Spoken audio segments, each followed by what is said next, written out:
Ang aking asawa ay umuwi mula sa biyahe. At tinanong ako kung bakit hindi ko siya tinawagan kahit isang beses. Kalmado akong sumagot. Tinawagan ko siya. Kinuha ng iyong anak ang telepono. Nagulat siya. 7 taon na kaming kasal. At wala kaming anak. Makalipas ang isang sandali, namutla siya. At sasabihin sana ang paliwanag. Isang pangungusap lang ang sinabi ko, na ikinabaliw ng buong pamilya niya. Nandito na ako. Ang mahinang tunog ng gulong ng maleta sa sahig ay umalingaw-ngaw sa labas ng pinto, tuyo na parang naghila ng hiwalayan sa bahay, na tahimik sa loob ng 8 araw. Ipinasok ni Rico ang maleta. Ang kanyang suit jacket ay nakasabit sa kanyang braso. Ang kurbata ay maluwag. At ang kanyang mukha ay pagod mula sa mahabang biyahe. Kung noon, tumayo na siguro ako. Kinuha ang kanyang jacket. Tinanong kung gutom siya o kung gusto niyang maligo ng mainit. Ngunit ng araw na iyon, nakaupo lang ako sa upuan. Binubuklat ang isang magasin na matagal nang bukas ngunit hindi ko mabasa kahit isang linya. Huminto si Rico sa pinto at tumingin sa akin ng ilang segundo. Honey, umuwi na ako. Hindi mo man lang sasabihin? Tumingin ako sa kanya. Kalmado ang boses na ikinagulat ko. Oo, alam ko. Ikinabit niya ang maleta sa dingding. Lumapit sa akin.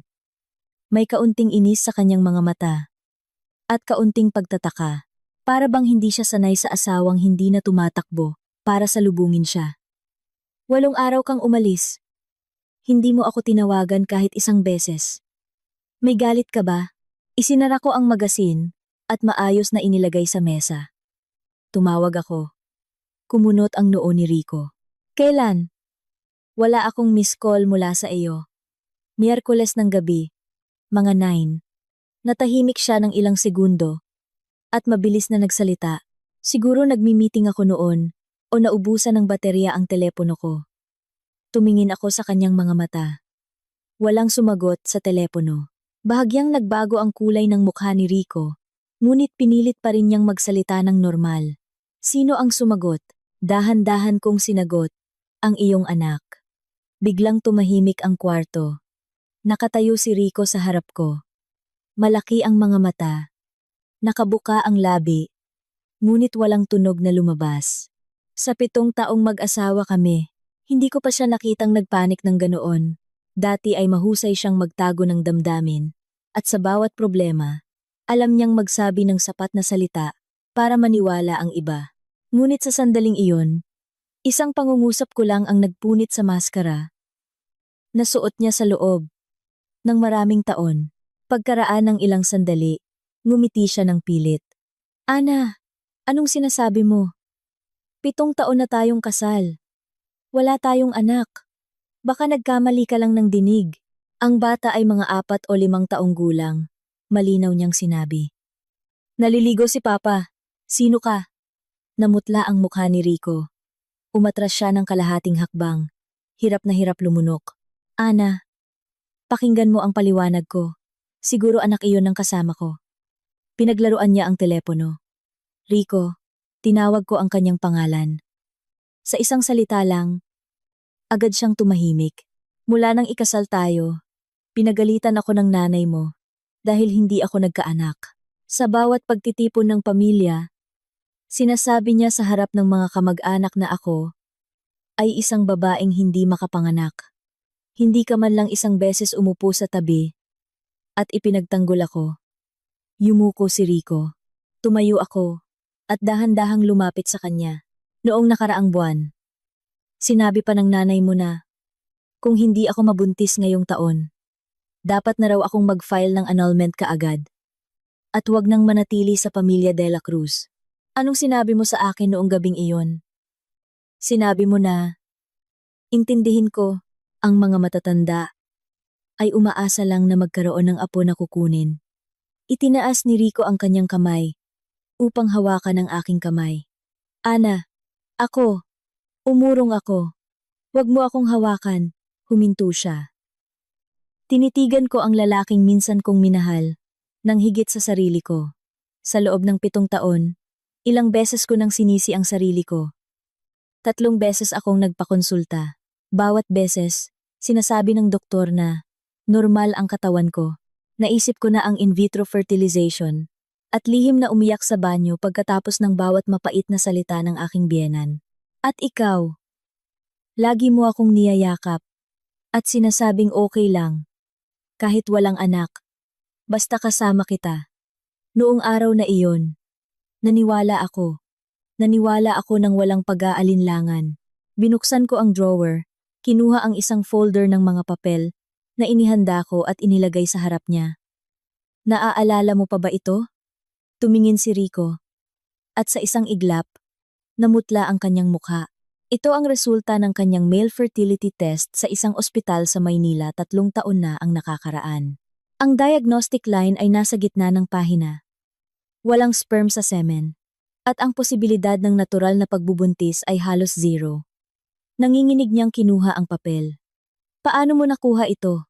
Pinunit niya ang papel at sinabi sa akin na normal na check-up lang iyon. Ngunit nakalimutan mo na may record ang ospital. At sa sapat na dokumento, maaari ko pa rin kumuha ng kopya. Napaupo si Rico. Sa upuan. Sa sandaling iyon, ang lalaking minsan ay kalmado, kumpiyansa, at tumayo sa harap ng mga kamag-anak, habang pinagagalitan ako, ay biglang naging maliit at nakakaawa. Nagpatuloy ako. Kalmado pa rin ang boses ko ngunit bawat salita ay parang naghihiwa sa sarili ko. Sa loob ng 7 taon, hindi ako ang hindi makapagkaanak. Ikaw, ngunit hinayaan mo ang nanay mo, napagalitan ako sa loob ng 7 taon.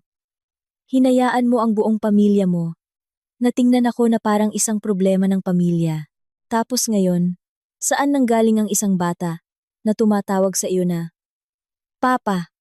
Tumingala si Rico. Namumula ang mga mata.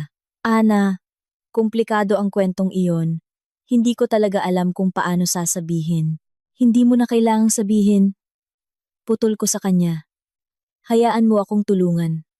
Alam ng nanay mo na hirap kang magkaanak kaya naghanap siya ng paraan para mapanatili ang dangal ng pamilya De La Cruz. Kilala niya ang babaeng iyon. Kilala niya ang batang iyon. Ang buong pamilya mo ay tahimik. Naghihintay lang na hindi ko na makaya at humingi ng annulment para maiuwi mo ang mag-ina na iyon ng legal at marangal. Tama ba? Nahulog ang suit jacket ni Rico sa sahig. Isang napakaliit na tunog, ngunit sa akin, ito ay parang huling pagbagsak ng kasal na ito. Hindi siya sumagot. At ang kanyang katahimikan ay ang pinakamalinaw na sagot, bahagya akong ngumiti. Hindi dahil sa saya, kundi dahil kung hindi ako ngumiti, takot ako na bumagsak ako sa harap niya. Rico, mag-impake ka na. Tumingala siya. Ana, mula ngayon, umalis ka na sa bahay ko. Bahay natin ito. Hindi. Ito ang apartment na binili ko bago tayo ikasal. Ang titulo ay nakapangalan lang sa akin. Noong araw na iyon, sinabi mong, mahal mo ako. Hindi mo kailangang magkaroon ng co-ownership ng ari-arian. Ngayon, sa paggunita, marahil iyon ang tanging disenteng bagay na ginawa mo para sa akin. Tumayo si Rico, puno ng pagsusumamo ang kanyang mga mata. Ana, nagkamali ako. Ngunit bigyan mo ako ng isa pang pagkakataon please. Ipapaalam ko ang lahat. Hindi kami ng babaeng iyon tulad ng iniisip mo. Tinitigan ko siya. At naramdaman ko na hindi na masakit ang puso ko tulad ng dati. Ito ay malamig.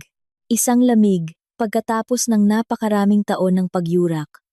Pagkatapos ng napakaraming gabi na tinatanong ang sarili kung anong mali ang nagawa ko para tratuhin ng ganoon. Mayroon kang 30 minuto. Ana, hindi ako magsasalita ng pangalawang beses. Kung hindi ka pa nakakaalis sa loob ng 30 minuto, tatawagin ko ang security. Nakatayo siya doon. Nanginginig ang mga labi. Hindi na ang itsura ng asawa, na minsan kong pinaniniwalaan, na magiging suporta ko habang buhay. Lumakad ako patungo sa kwarto, at huminto sa pintuan. Bago ka umalis, tandaan mong tawagan ang nanay mo. Sabihin mo sa kanya na ang babaeng pinagalitan niya na hindi makapanganak sa loob ng 7 taon ay alam na ang lahat. At tanungin mo rin siya para sa akin. Kung nakatulog ba siya, nang mahimbing, habang karga ang apo, na bunga ng isang kasinungalingan? Isinara ko ang pinto. Pagkasara ng pinto, nanlambot ang buong katawan ko. Sumandal ako sa pinto. Umiiyak ng tahimik. Hindi dahil sa panghihinayang kay Rico. Siguro umiyak ako. Para sa babaeng si Ana. 7 taon na ang nakaraan. Ang babaeng nakasuot ng puting wedding gown, hawak ang kamay ng isang lalaki at naniwala na nakahanap na siya ng tahanan. Makalipas ang 5 minuto, pinunasan ko ang aking mga luha, binuksan ang drawer, at sa wakas, ay kinuha ang isang brown folder ng mga dokumento. Nasa loob ang mga bagay na lihim kong kinolekta sa paglipas ng panahon, mga bank statement, mga larawan ni Rico na yakap ang isang bata sa isang amusement park, mga larawan ng aking dating biyenan, nakasama ang isang batang babae, at mga mensahe na akala ni Rico ay nabura na niya. Inilagay ko ang aking kamay sa folder, huminga ng malalim. Sa sala, umalingaw-ngaw ang mabagal na paghila ng maleta. Pagkatapos ay ang tunog ng pagbubukas at pagsasara ng pinto. Tumayo ako, hinila ang kortina, at tumingin sa courtyard ng apartment. Hinihila ni Rico ang maleta patungo sa gate. Ang kanyang likod ay nakayuko. Lumingon siya sa bintana ng aking bahay. Ngunit nakatayo ako sa dilim, hindi niya ako nakita. Nagring ang telepono. Mensahe iyon mula kay Attorney Clara. Ate Ana, kumpleto na ang mga dokumento. Kung magdesisyon ka, bukas ng umaga, ay maaari na tayong magsimula sa proseso ng annulment. Maikli akong sumagot. Bukas ng umaga. 9. Isinara ko ang screen. Tinitigan ang lungsod sa labas, na nagsisimulang magbukas ng mga ilaw.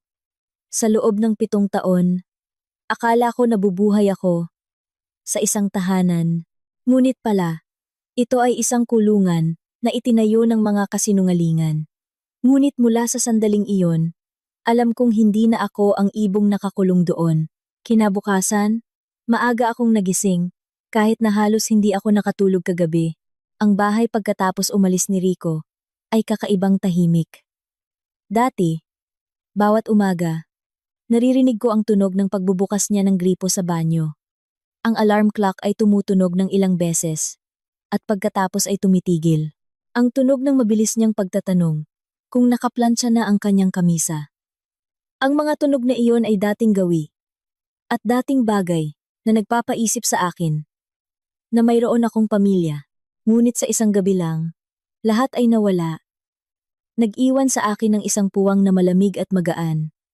Tulad ng isang taong kakatapos lang ng mahabang lagnat ngunit ang katawan ay nanlalambot pa rin. Nagtimpla ako ng isang tasa ng mainit na tsaa, umupo sa hapagkainan, tinitigan ang brown na folder ng mga dokumento sa harap ko, na naglalaman hindi lang ng mga ebidensya, kundi pati na rin ng 7 taon ng pagtitiis, 7 taon ng pagsisisi. 7 taon na yumuyuko ako sa aking biyenan. Akala ko noon ang kasal ay isang maliit na pagtitiis, isang maliit na pagmamahal, isang maliit na pag-urong, at makakaraos. Ngunit ngayon ko lang naintindihan na may mga tao na hindi tinitingnan ang aking pagtitiis bilang pagmamahal. Tinitingnan nila iyon bilang kahinaan upang tapakan. Eksaktong 8:30, dumating ang kapatid kong si Miguel para sunduin ako. Nakasuot siya ng puting kamisa, itim na pantalon, seryoso ang kanyang mukha kaya alam kong narinig na niya ang lahat mula sa nanay ko. Binuksan ko ang pinto, hindi pa ako nakapagsalita. Tiningnan niya ako mula ulo hanggang paa at mahinang tinanong. Nakakain ka na ba ng almusal? Isang simpleng tanong lang iyon, ngunit nanikip ang lalamunan ko. Mula kahapon, walang nagtanong kung masakit ba ako o pagod. Sa ganoong boses. Umiling ako. Hindi ako gutom. Kumunot ang noo ni Miguel at inilagay sa kamay ko ang isang maliit na kahon ng tinapay. Kahit hindi gutom, kumain ka ng ilang subo. Kailangan mong maging alerto ngayon. Hindi tayo pupunta doon para umiyak. Yumuko ako upang tanggapin. Sa sandaling iyon, naramdaman kong bumalik ako sa pagkabata ko. Sa bawat pagkakataon na inaapi ako ng mga kaibigan, palaging may kapatid na nakatayo sa harap ko para protektahan ako. 7 taon bilang manugang. Pinilit ko ang sarili kong maging matatag, Dapat kong panatilihin ang dangal ng aking asawa. Hindi dapat abalahin ang aking mga magulang. Nakalimutan ko na mayroon pa akong pamilya sa likod ko. At kung lilingon ako, nandoon pa rin sila. Sa daan patungo sa opisina ni Attorney Clara, napakabagal magmaneho ni Miguel. Hindi siya nagtanong ng marami.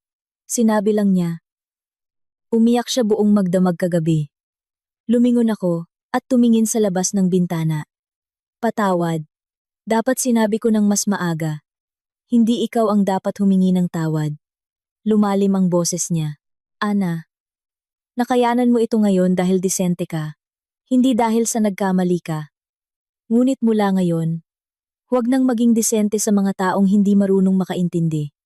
Tahimik akong tumango. Sa labas, abala ang kalsada sa umaga. Ang mga nagtitinda ay nagbukas ng tindahan. Ang mga estudyante ay may dalang bag na naglalakad sa bangketa. Ang matataas na gusali ay nagpapasinag ng sikat ng araw sa kalsada. Ang buhay ay patuloy na umaagos ng normal. Tanging ang aking buhay lang ang napunit.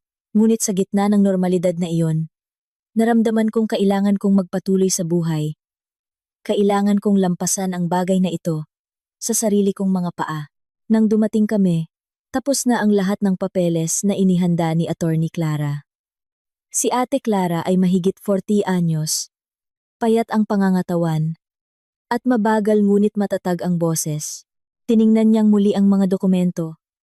At sinabi, Ginang Ana, sa mga kasalukuyang ebidensya, may matibay kayong ground para mag-file ng annulment dahil sa seryosong panlilinlang ni Ginoong Rico tungkol sa ari-arian.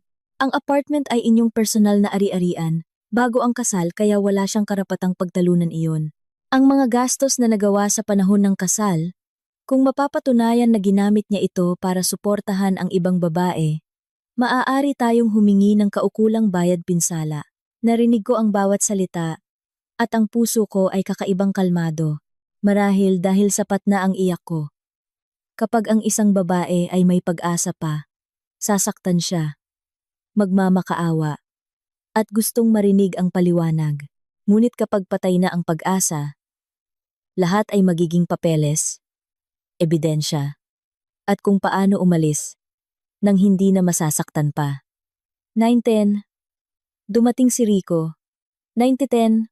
Nakasuot siya ng suit kagabi, na marahil ay hindi niya pinalitan. Payat ang mukha, namumula ang mga mata, at may balbas sa kanyang baba. Sa likod niya ay ang kanyang nanay, si Ginang Santos.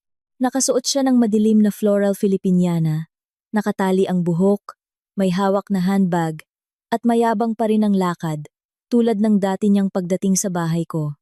Tanging nang makita niya si Miguel na nakaupo sa tabi ko, bahagya siyang huminto. Tiningnan muna ni Ginang Santos ako, at pagkatapos ay si Miguel.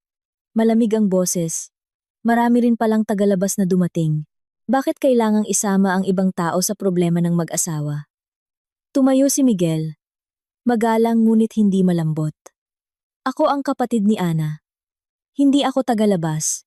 At kung gusto ninyong pag-usapan ang problema ng mag-asawa sa sarili ninyo, siguro nakalimutan ninyong isara ang pinto sa loob ng 7 taon habang pinagagalitan ninyo ang kapatid ko sa harap ng mga kamag-anak. Agad na nagdilim ang mukha ni Ginang Santos. Ganoon ka ba makipag-usap sa matatanda? Tiningnan ko siya. Kalmado ang boses. Nanay, ito na ang huling beses na tatawagin kitang ganoon. Ngayon, nandito tayo para ayusin ang annulment. Hindi para mag-away. Kung gusto ninyong panatilihin ang dangal ni Rico, umupo kayo at mag-usap ng maayos. Marahil hindi niya inaasahan na maglakas loob akong magsalita ng ganoon. Sa loob ng 7 taon, palagi akong yumuyuko, palaging nagsasabi ng opo. Nanay, pasensya na po. Kahit hindi ko kasalanan. Kaya nang tumayo ako ng tuwid at tiningnan siya, si Ginang Santos ay galit at kinakabahan. Hinila ni Rico ang kanyang kamay. Nanay, umupo kayo. Ikinampay niya ang kamay ni Rico. Ngunit sa huli, ay umupo pa rin. Itinulak ni Attorney Clara ang kasunduan sa gitna ng mesa. Napakabigat ng hangin sa silid. kaya malinaw kong narinig ang tunog ng papel na dumadampi sa kahoy.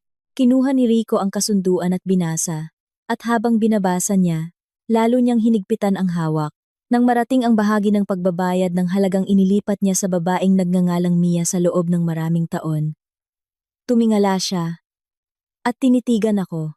Ana, kailangan mo bang gawin ito sa ganitong paraan? Tinitigan ko siya ng matagal. Ang lalaking nasa harap ko ay dating kasama kong namimili. Dating humahawak sa aking kamay sa mahihirap na araw. Dating nangako na walang sino man ang magpapalungkot sa akin. Ngunit siya rin ang tahimik na nakaupo, habang tinatawag ako ng kanyang ina, na isang babaeng hindi makapanganak, at tumalikod sa bahay tuwing weekend, upang pumunta sa ibang mag-ina. Hindi ako ang gumagawa nito. Ikaw ang nagtulak sa lahat ng ito sa ganitong punto. Lumunok si Rico. Alam kong nagkamali ako. Ngunit ang halagang iyon ay maaari kong bayaran unti-unti. At ang tungkol sa annulment, maaari ba nating pag-isipan pa? Wala na kami ni Mia. Ang batang iyon. Huminto siya na parang hindi niya alam kung paano tawagin ang batang iyon. Biglang sumingit si Ginang Santos. Ana, totoo ang sinasabi ko. Nagkakamali ang mga lalaki minsan. Ngunit bilang asawa, kailangan mo ring malaman kung paano panatilihin ang iyong tahanan. Hindi ka makapagkaanak. Si Rico ay na-pressure at nagkamali siya sa labas dahil gusto lang niya na magkaroon ng tunog ng bata sa bahay. Ngayon na alam mo na ang katotohanan, humihingi ako ng paumanhin sa iyo. Ano pa ba ang kailangan? Tinitigan ko siya. Wala nang galit o ingay sa puso ko. Tanging pagkabigo at kalungkutan. Hanggang sa sandaling ito, iniisip pa rin niya na ang isang paumanhin ay makakapagpawi ng 7 taon ng aking kahihiyan. Para saan kayo humihingi ng paumanhin sa akin? Tanong ko. Dahil pinagalitan ninyo ako na hindi makapanganak? Dahil alam ninyong may problema ang anak ninyo ngunit sinisisi ninyo pa rin ako? O dahil alam ninyo ang tungkol sa mag-ina ni Mia, ngunit tinitingnan ninyo pa rin ako bilang tinik sa mata? Biglang natameme si Ginang Santos at namutla ang mukha ni Rico. Inilagay ni Miguel ang kanyang kamay sa aking balikat na parang nagpapaalala sa akin na maging kalmado. Huminga ako ng malalim at nagpatuloy. Gusto ko talagang maging mabuting manugang. Nang magkasakit kayo, nag-leave ako para samahan kayo sa doktor. Sa mga holidays, ako mismo ang naghanda ng handaan mula umaga hanggang gabi. Kahit magbitiw ang mga kamag-anak, ngumiti pa rin ako. Hindi dahil sa duwag ako kundi dahil akala ko ikaw ang ina ng asawa ko at nagtitiis ako para mapanatili ang pamilya. Ngunit hindi mo ako kailanman itinuring na miyembro ng pamilya. Sa iyong paningin, ako ay isang tiyan lang na hindi makapanganak ng apo para sa iyo. Namula ang mga mata ni Ginang Santos. Ngunit hindi dahil sa emosyon kundi dahil sa galit. Huwag kang magsalita ng ganoon. Dahan-dahang inilagay ni Attorney Clara ang isa pang folder ng mga papel sa mesa. Ginang Santos, ito ang kopya ng mga mensahe na ipinadala ninyo kay Ginang Ana sa loob ng maraming taon na naglalaman ng maraming nilalaman na nakakasira sa kanyang dangal at reputasyon. Kung ang kaso ay umabot sa korte, ang mga dokumentong ito ay gagamitin upang patunayan ang emosyonal na stress na pinagdaanan ni Ginang Ana. Nagulat si Ginang Santos. Lumingon si Rico at tiningnan ang kanyang ina. At pagkatapos ay ako. Marahil sa sandaling ito niya lang naintindihan na hindi na ako ang asawa na kayang suyuin ng ilang salita ng paumanhin. Itinulak ko ang panulat kay Rico. Pirmahan mo na. Tapusin natin ito ng maayos ngayon. Kung hindi, maghahain ako ng kaso sa korte. At sa panahong iyon, ang lahat ng gusto mong itago ay hindi na matatago. Tiningnan ni Rico ang panulat. Namumula ang kanyang mga mata. Ana, minahal mo ako noon, di ba? Narinig ko ang pangungusap na iyon, at bahagyang kumirot ang puso ko. Oo, minahal kita. Minahal kita ng sobra, na nakalimutan kong mahalin ang sarili ko. Ngunit ang pag-ibig ay hindi dahilan para magkaroon ng karapatan ang isang tao na magsinungaling, at ang isa naman ay kailangang magpatawad habang buhay. Minahal kita noon, ngunit naubos mo na ang pagmamahal na iyon. Yumuko si Rico. Pagkaraan ng mahabang panahon, kinuha niya ang panulat at pumirma. Nanginginig ang kanyang sulat, na parang isang huling hiwa sa papel. Umiyak si Ginang Santos. Bumubulong, na sinisisi ako sa aking kawalang hiya. Hindi na ako sumagot. May mga tao na sa buong buhay nila ay nakikita lang ang kanilang sariling luha, hindi kailanman nakikita ang sugat ng iba. Nang lumabas kami ng opisina, hindi pa gaanong maliwanag ang pasilyo. Huminto ako sandali. Naramdaman kong walang laman ang puso ko, ngunit mas magaan kaysa kagabi. Sa likod, tinawag ni Rico ang pangalan ko. Ana. Tinitigan niya ako. Nanginginig ang kanyang mga labi. Talagang humihingi ako ng paumanhin. Tumango ako. Tinanggap ko ang iyong paumanhin, ngunit hindi na ako babalik. Pagkasabi niyon, lumakad ako patungo sa elevator. Ang stainless steel na pinto ay nagre-reflect sa aking maputla ngunit kalmadong mukha. Sa unang pagkakataon sa loob ng 7 taon, hindi na ako nakatayo sa likod ni Rico. Nakatayo ako ng mag-isa. At hindi ito kasing nakakatakot tulad ng akala ko. Paglabas ko ng law office, hindi ako agad umuwi kundi pinahinto ko ang kotse ni Miguel sa isang maliit na coffee shop sa kanto. Hindi puno ang coffee shop. May ilang tao lang na nagtatrabaho. At ang mahinang musika ay dumadaloy sa espasyo. Pinili ko ang isang upuan malapit sa bintana at umorder ng isang tasa ng black coffee. Isang bagay na bihira kong inumin noon. Dahil sinabi ni Rico na hindi dapat uminom ng maraming kape ang mga babae. Hindi ito mabuti para sa pagbubuntis. Nang maisip ko iyon, bahagya akong ngumiti. Sa loob ng maraming taon, namuhay ako ayon sa sinasabi ng iba, na mabuti para sa akin nang hindi tinatanong ang sarili ko kung gusto ko ba talaga. Si Miguel, na nakaupo sa harap ko, ay hindi nagsalita ng marami. Tinitigan lang niya ako ng tahimik at nagtanong ng isang napakasimpleng tanong. Gaan ang loob mo na? Tumingin ako sa mesa at tumango. Oo, pero malalim din ang kalungkutan, kuya. Nagbuntong hininga siya na parang alam na niya. Normal lang iyan. Hindi madali na putulin ng isang bagay na nakakabit sa iyo sa loob ng 7 taon. Ngunit masasanay ka rin. Hindi ako sumagot. Sa labas ng bintana, patuloy ang pagdaan ng mga tao. Hindi humihinto ang buhay dahil sa isang annulment at hindi rin bumabagal dahil sa isang babae nakakatapos lang ng kasal. Patuloy lang ang lahat. Tanging ako lang ang kailangang matuto kung paano mamuhay sa bagong ritmo ng aking buhay. Umupo kami sandali. Pagkatapos ay tumayo si Miguel.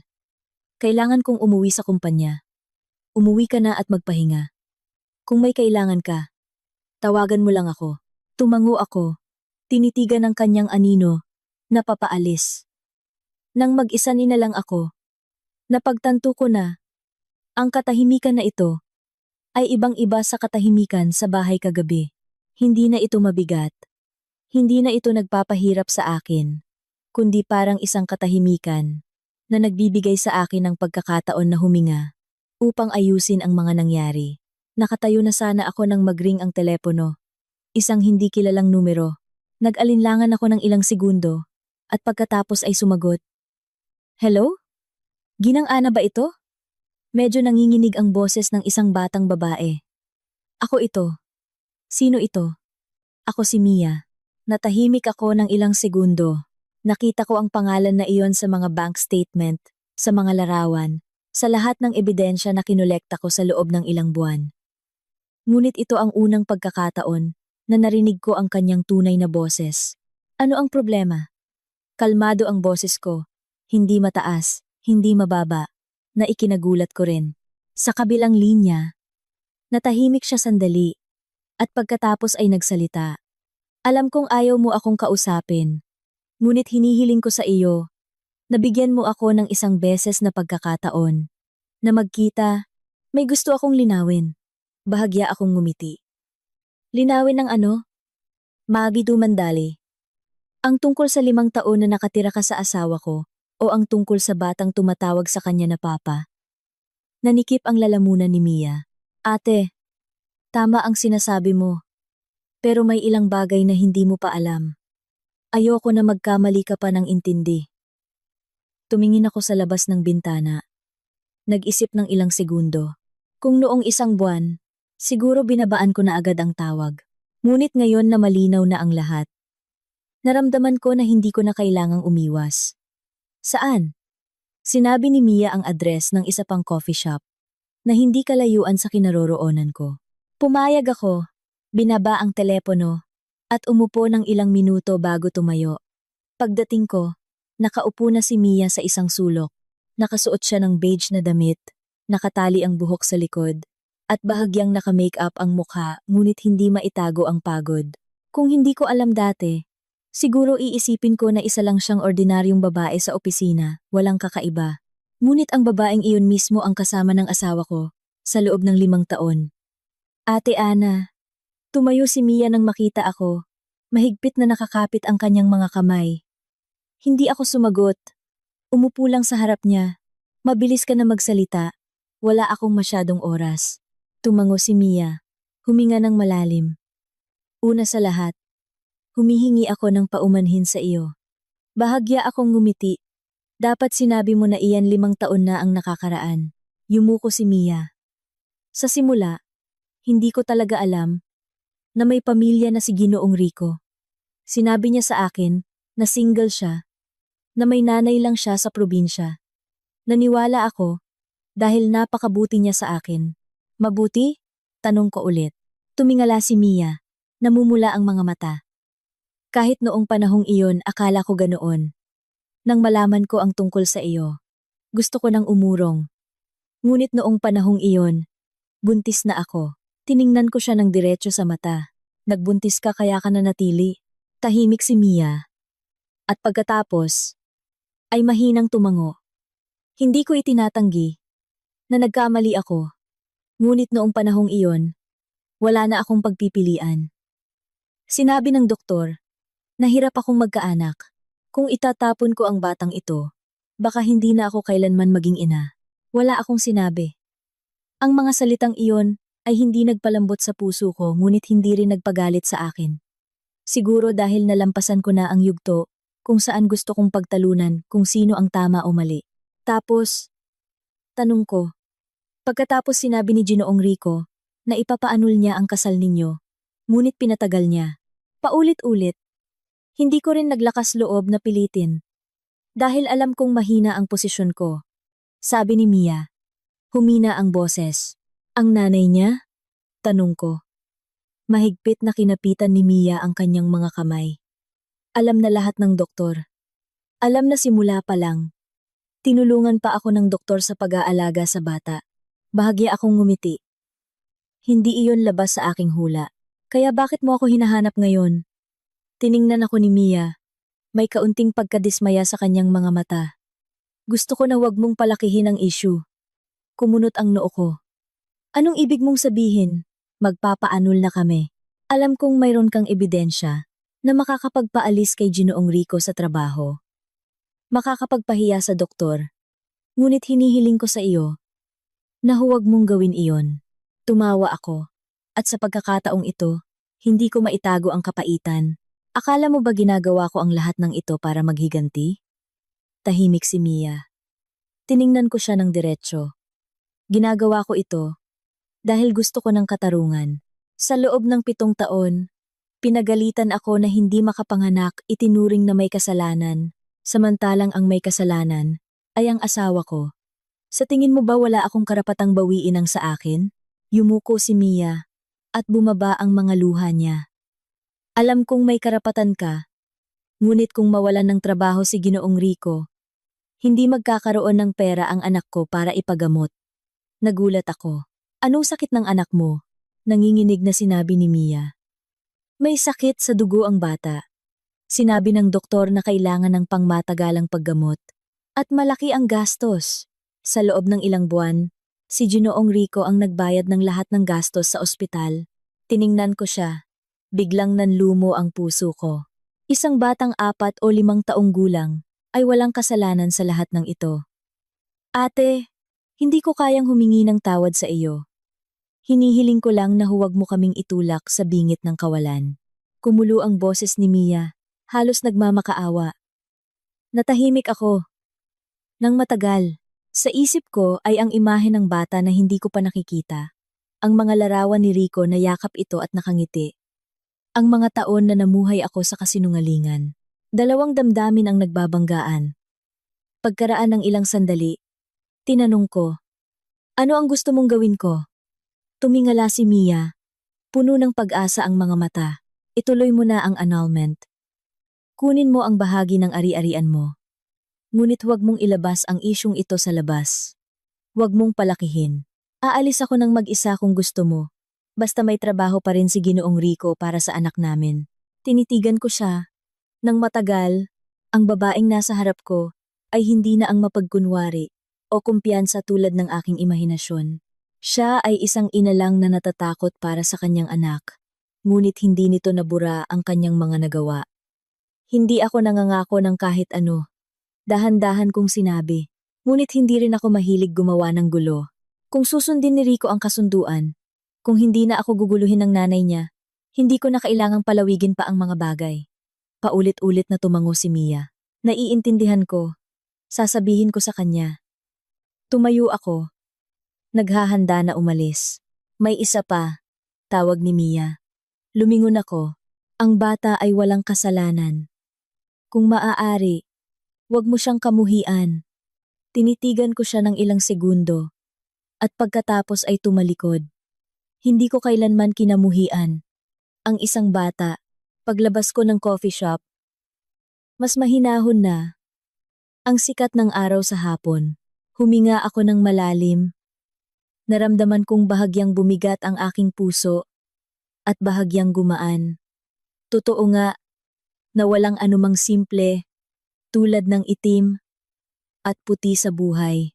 Ang may kasalanan ay hindi palaging masama, at ang nasaktan ay hindi rin maaaring patuloy na mamuhay sa galit. Ngunit may isang bagay na alam kong malinaw. Hindi na ako babalik. Pagkaalis sa coffee shop, hindi ako umuwi kaagad kundi umikot sa kalsada sa tabi ng ilog. Sa hapon, huminahon ang lungsod. Ang gininto ang sikat ng araw ay kumalat sa tubig, at ang banayad na hangin ay humihip.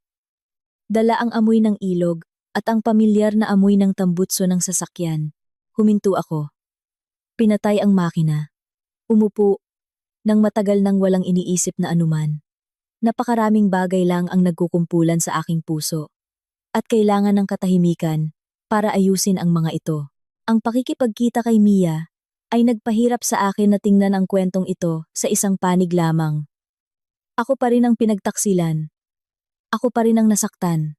Ngunit sa kabilang panig, ay hindi lang isang lalaki na nagkamali at isang babae na nakikipag-agawan. Mayroon ding isang bata, mayroon ding mga maling desisyon na nagpatong-patong, at mayroon ding isang biyenan na handang baluktutin ang lahat para mapanatili ang dangal ng kanyang pamilya. Hindi ako pinalambot kay Mia. Ngunit hindi ko rin maitatanggi na totoo ang takot sa kanyang mga mata. Isang ina, kapag may sakit ang kanyang anak, ay maaaring yumuko sa sinuman. Ang yumuko na iyon ay dumating ng napakabagal na hindi na mababalikan ng lahat. Umuwi ako ng gumagabi na. Ang apartment ay pareho pa rin ng umaga, malinis, tahimik. Ang pagkakaiba lang ay sa pagkakataong ito, wala na akong pakiramdam ng pagkabigo tulad ng kagabi. Binuksan ko ang pinto, pumasok, inilagay ang bag, at naglakad sa paligid ng bahay. Ang mga gamit ni Rico ay nandoon pa rin, kahit na kinuha na niya ang ilang bahagi kahapon. Ang kanyang mga kamisa ay nakasabit sa closet. Ang kanyang sapatos ay maayos na nakalagay sa sulok. Ang tasa na madalas niyang gamitin ay nasa mesa pa rin. Tumayo ako at tiningnan sandali, at pagkatapos ay nagsimulang maglinis. Hindi dahil sa galit, at hindi rin dahil sa gusto kong burahin ang lahat kaagad, kundi dahil alam ko na kung hahayaan ko lang ang mga iyon, bawat tingin ko ay ibabalik ako sa nakaraan. Kinuha ko ang bawat kamisa, bawat gamit, at inilagay sa karton. Habang ginagawa ko iyon, gumaan ang aking puso. Habang naglilinis, nagring ulit ang telepono. Sa pagkakataong ito, si Rico. Tiningnan ko ang screen ng ilang segundo, at pagkatapos ay sinagot. Ano pa? Wala nang emosyon ang boses ko. Natahimik sandali sa kabilang linya, at pagkatapos ay nagsalita si Rico. Mababa at pagod ang boses. Nakita mo na si Mia, di ba? Hindi ako sumagot kaagad. Siguro sinabi na sa kanya ni Mia. Ha? Nagbuntong hininga si Rico. Sinabi niya sa akin na alam mo na ang tungkol sa sakit ng bata. Alam ko, Ana, ayoko gamitin ang bagay na iyon para lambutin ang puso mo. Alam kong wala akong karapatan, pero hinihiling ko sa iyo ang isang bagay. Sumandal ako sa dingding. Ipinikit ang mga mata.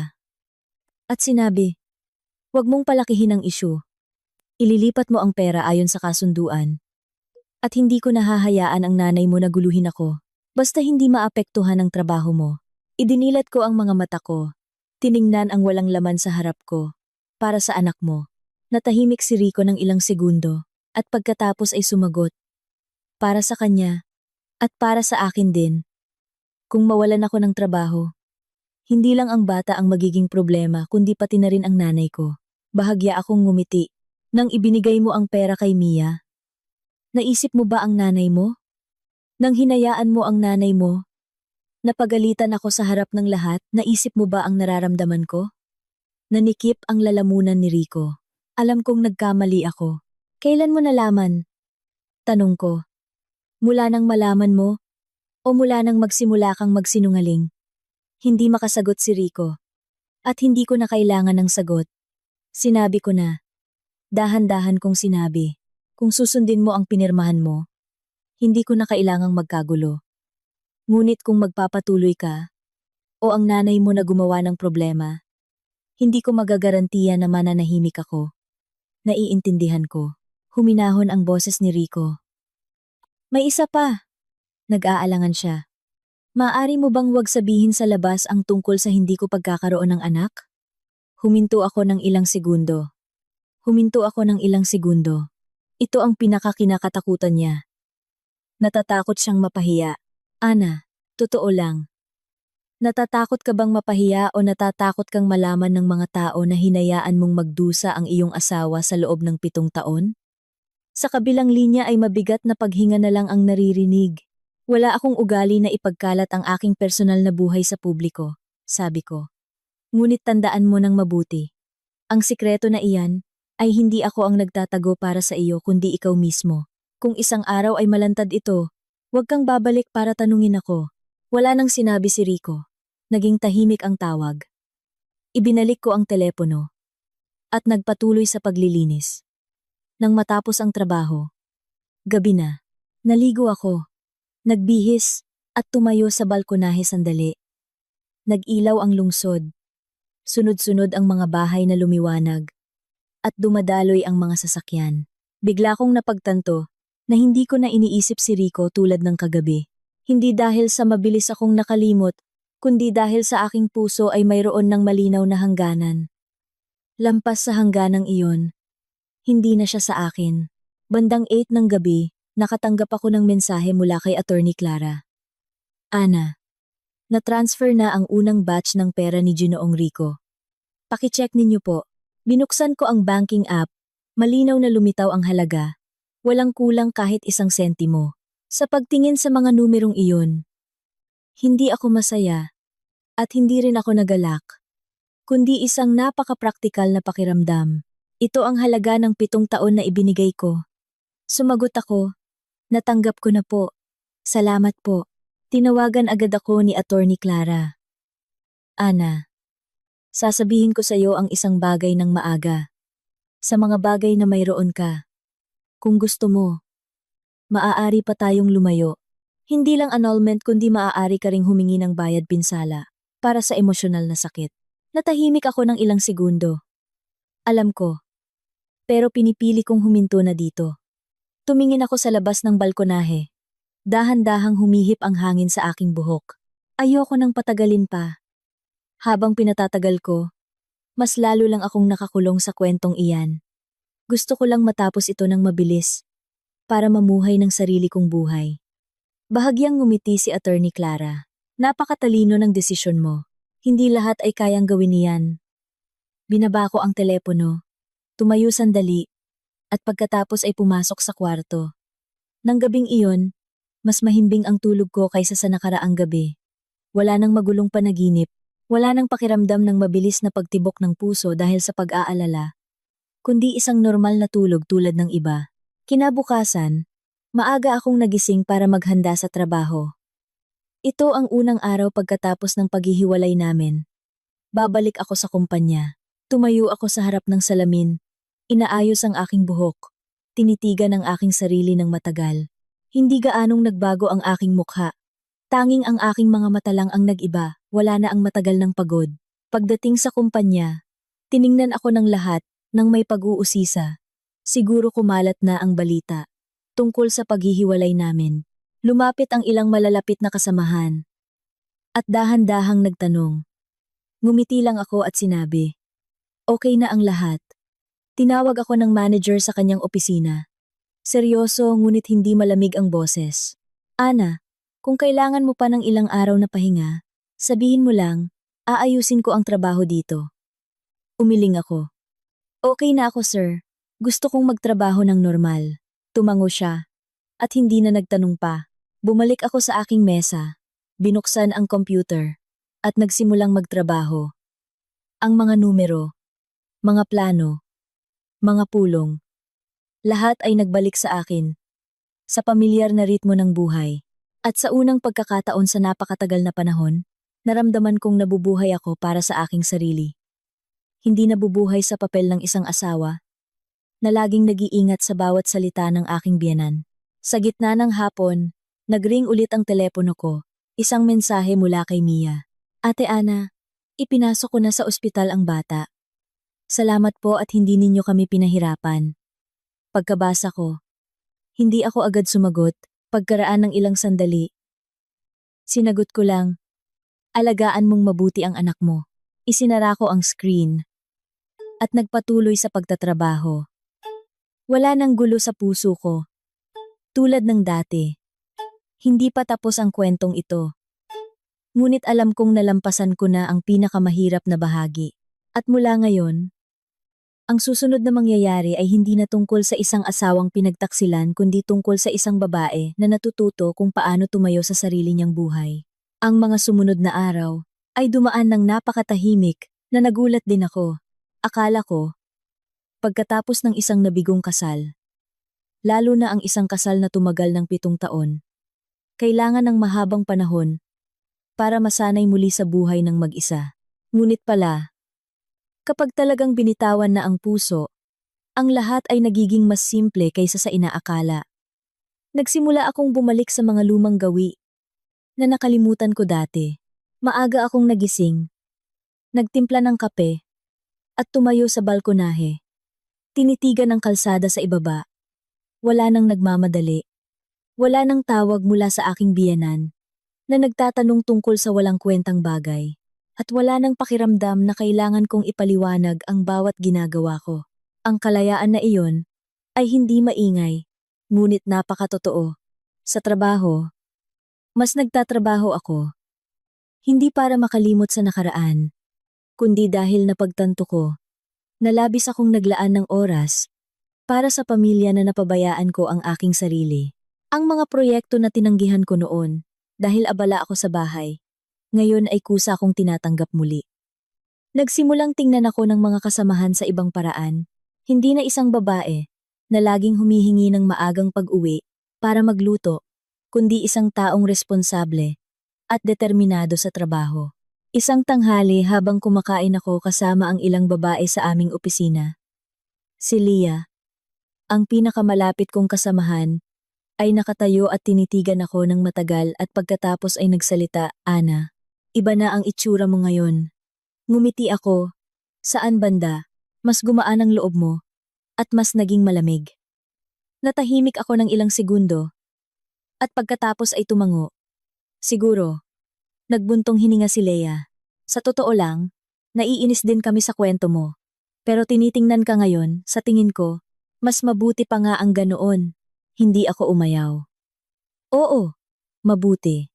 Masakit ngunit kinakailangan. Nang hapong iyon, habang naghahanda akong umuwi, nakatanggap ako ng tawag mula sa hindi kilalang numero. Hindi ko sana sasagutin ngunit sa huli, ay sinagot ko pa rin. Hello? Sa kabilang linya ay ang boses ng isang nasa edad na lalaki na may kaunting pag-aalinlangan. Maaari ko bang tanungin kung ito si Ana? Opo, ako po ito. Ako si Dr. Leo, ang doktor na nagpapagamot kay baby Ethan. Huminto ako sandali. Ethan, anak ni Rico at Mia. Opo, may problema po ba? Sa totoo lang, tumawag ako sa iyo dahil iniwan ng pamilya ang numero mo. Sinabing kung kinakailangan, ay maaaring kontakin ka. Hindi simple ang kalagayan ng bata, tulad ng iniisip mo. Mahina akong hinawakan ng aking kamay. Anong ibig sabihin ninyo, doktor? Kailangan ng bone marrow transplant ang bata. At kasalukuyan kaming naghahanap ng angkop na donor sa pamilya. Natahimik ako ng ilang segundo. Ang mga sinabi ni Mia noon ay bahagi lamang. Walang sinuman sa pamilya sa panig na iyon ang angkop. Nag-alinlangan ang doktor. Nagkaroon na kami ng preliminary tests. At hindi maganda ang resulta. Isang pag-iisip ang dumaan sa aking isip. Ngunit agad kong binaliwala. Kaya tinawagan ninyo ako, doktor. Dahil wala pa kaming huling conclusion. Ngunit ayon sa impormasyon, dati kang nagkaroon ng fertility tests kasama si Ginoong Rico. Ang record na iyon ay maaaring makatulong sa pagtatasa. Kung pumayag ka, umaasa kaming makapagbigay ka ng suporta. Naiintindihan ko. Hindi sila direktang humihingi ng labis. Isang paghahanda lamang. Hayaan mo akong suriin. Kung mayroon ako, ay makikipag-ugnayan ako sa doktor. Salamat. Binaba ko ang telepono. At tumayo ng matagal sa aking opisina. Akala ko tapos na ang lahat ngunit may isa pang layer na bumukas. Nang gabing iyon, umuwi ako at hinanap ang mga lumang dokumento. Ang medical record box na itinago ko pa rin sa drawer mula sa mga nakaraang fertility clinic visits. Binuksan ko at bawat papel ay malinaw na lumitaw. Malamig. Ang konklusyon ng doktor noon ay nandoon pa rin. Si Rico ay hindi makapagkaanak. Umupo ako sa kama. Hawak ang folder ng mga dokumento sa aking kamay at biglang bumulwak sa aking puso ang isang kakaibang pakiramdam. Kung tama ang konklusyon na iyon, sino ang ama ng batang iyon? Ayoko maghinuha, ngunit napakalinaw ng lohika. At kung totoo iyon, ang kwentong ito ay hindi lang tungkol sa pagtataksil. Nagring ulit ang telepono ko. Sa pagkakataong ito ay ang aking dating biyenan. Tiningnan ko ang screen ng ilang segundo at pagkatapos ay sumagot pa rin. Ana, ang boses niya ay pareho pa rin ng dati ngunit hindi na kasing taas ng dati. Opo nanay, gusto ko sanang kausapin ka. Hindi ako agad sumagot. Sige po nanay. Natahimik siya ng ilang segundo na parang nag-iisip ng bawat salita. Ang tungkol kay Rico, alam kong nasaktan ka. Hindi ko ito itinatanggi. Bahagya akong kumunot ang noo. Hindi ito ang paraan niya kadalasang makipag-usap. Ngunit ngayon, malubha ang sakit ng bata. Kahit papaano, ay apo ko pa rin iyon sa bahay. Bahagya akong ngumiti. Apo sa bahay o anak nino? Sigurado po ba kayo? Tumameme sa kabilang linya. At nagkaroon ng mahabang katahimikan. Anong ibig mong sabihin? Tanong niya ulit. Tanungin mo ulit si Rico. O tingnan mo ang medical records niya. Hindi na ako nagsalita. May mga katotohanan na hindi mo na kailangang sabihin lahat. Maiintindihan na lang ng mga tao.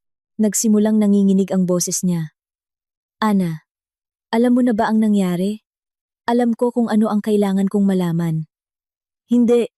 Hindi iyan totoo. Putol ko. Bakit ka tumawag sa akin? Kung para humingi ng tulong, pasensya na. Wala akong obligasyon. Kung para magreklamo, hindi na kailangan. Huminga siya ng malalim at mabilis na nagsalita. Hindi ako galit sa'yo. Gusto ko lang na pag-isipan mo. Kahit paano, dati ay manugang ka namin. Ipinikit ko ang mga mata ko ng isang segundo at pagkatapos ay idinilat. Dahil dati akong manugang, kaya ako nanatiling tahimik hanggang ngayon. Binaba ko ang telepono. Nang gabing iyon, hindi ako agad nakatulog. Umupo ako sa mesa. Tinitigan ang folder sa harap ko. Ang mga malamig na salita ay naging susi sa napakaraming bagay. Kung ang bata ay hindi anak ni Rico, ano ang itinago ni Mia? At si Rico, hindi ba talaga niya alam? O niloloko niya lang ang sarili niya? Ayoko nang lumalim pa, ngunit may mga bagay na kahit hindi mo hanapin, kusang dumarating. Kinabukasan, kusang loob akong tumawag ulit sa doktor. Ako si Ana. Tumawag po kayo kahapon. Opo, naaalala ko. Mayroon po akong lumang medical records. Dadalhin ko sa ospital. Salamat. Binaba ko ang telepono. Naghanda para magtrabaho ng mas maaga kaysa karaniwan. Sa daan. Hindi na magulo ang puso ko, tulad ng kagabi. Hindi ako tumulong dahil sa utang na loob. At hindi rin dahil sa awa. Gusto ko lang na maging malinaw ang lahat. Pagdating sa ospital, nakilala ko ang doktor at ibinigay ang mga dokumento. Tiningnan niya ng maigi at pagkatapos ay tiningnan ako ng mas seryoso. Napakahalaga ng mga dokumentong ito. Naiintindihan ko. Maaari itong humantong sa mga conclusion na hindi madaling tanggapin. Tumango ako. Okay lang. Umalis ako sa ospital. Lumabas. At huminga ng malalim. Malinaw pa rin ang langit. Sumisikat pa rin ang araw. Ngunit alam kong mula ngayon, ang kwentong ito ay tatahak sa ibang direksyon. At sa pagkakataong ito, hindi lang pagtataksil kundi isang katotohanan na matagal nang itinago at ngayon ay dapat nang lumabas. Pagkatapos ng araw na dinala ko ang mga dokumento sa ospital, hindi agad nangyari ang lahat tulad ng akala ko. Walang mabilis na tawag at walang anumang anunsyo sa araw na iyon. Ang aking buhay ay patuloy na naging tahimik, na minsan ay tinatanong ko ang sarili ko kung nakakalabas na ba ako sa lahat. Ngunit ng hapon ng ikatlong araw, pagkatapos kong matapos ang isang meeting, nagring ulit ang telepono. Numero pa rin ng ospital. Sinagot ko, kalmado ang boses. Hello, pakinggan ko. Dahan-dahang nagsalita ang doktor na parang pinag-iisipan ang bawat salita. Ginang Ana, kailangan kong makipag-usap sa iyo tungkol sa ilang bagay. Maaari ka bang pumunta sa ospital? Tiningnan ko ang relo. Halos tapos na ang oras ng trabaho. May seryoso po bang problema, doktor? Hindi siya direktang sumagot. Mas mabuti kung pumunta ka. Kailangan nating linawin ang lahat. Hindi na ako nagtanong pa. Sumagot lang ng maikli. Opo, pupunta ako kaagad.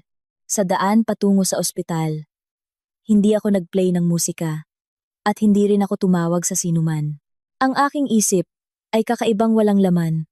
May mga hinala na kahit hindi pa nakumpirma ay napakalinaw na hindi na kailangan pang sabihin. Pagdating ko, naghihintay na ang doktor. Pinaunlakan niya ako sa kanyang opisina. Isinara ang pinto at naglagay ng isang bagong folder ng mga papeles sa harap ko. Ikinumpara namin ang iyong records sa mga kamakailang test results ni Baby Ethan. Umupo ako ng tuwid nang hindi hinahawakan ng folder at tinitigan ako ng doktor. Wala na ang dating distansya sa kanyang mga mata. Ginang Ana, sa biological na aspeto, hindi maaaring si Ginoong Rico ang ama ng bata. Hindi ako nagulat. Tanging isang napakagaan na pakiramdam ang dumaan, tulad ng isang bagay na alam na noon pa, na ngayon ay nakumpirma na. Naiintindihan ko. Nagpatuloy ang doktor. Ito ang nagpapaliwanag kung bakit hindi kami makahanap ng compatibility sa pamilya sa panig ng ama.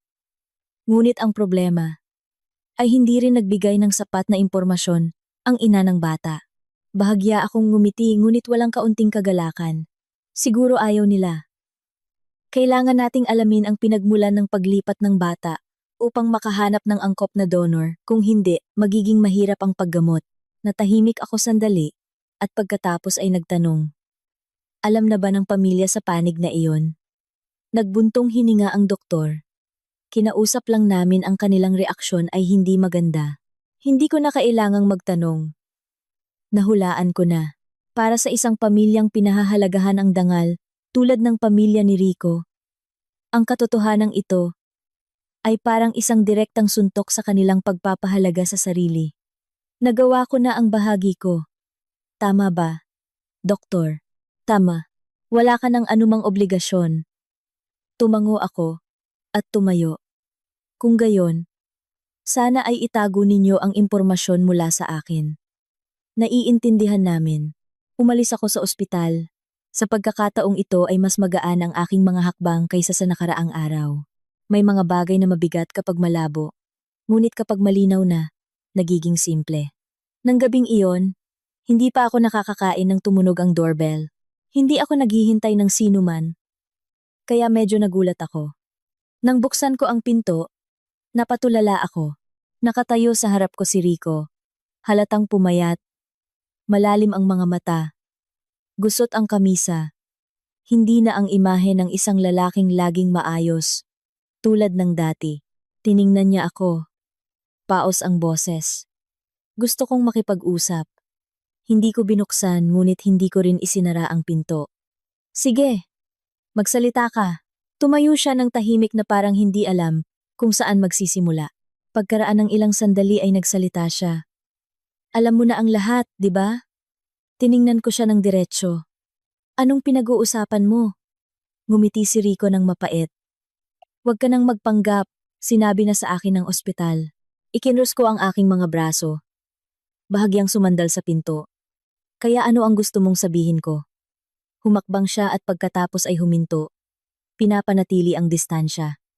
Hindi ko anak si Ethan. Hindi ako sumagot, tinitigan lang siya. Nagpatuloy siya, mas mahina ang boses. Hindi ko alam. Hindi ko talaga alam. Tumawa ako ngunit napakagaan ng tawa. Hindi mo alam o ayaw mong malaman. Tahimik si Rico. Nagpatuloy ako. 7 taong kasal. Alam mong hindi ka makapagkaanak.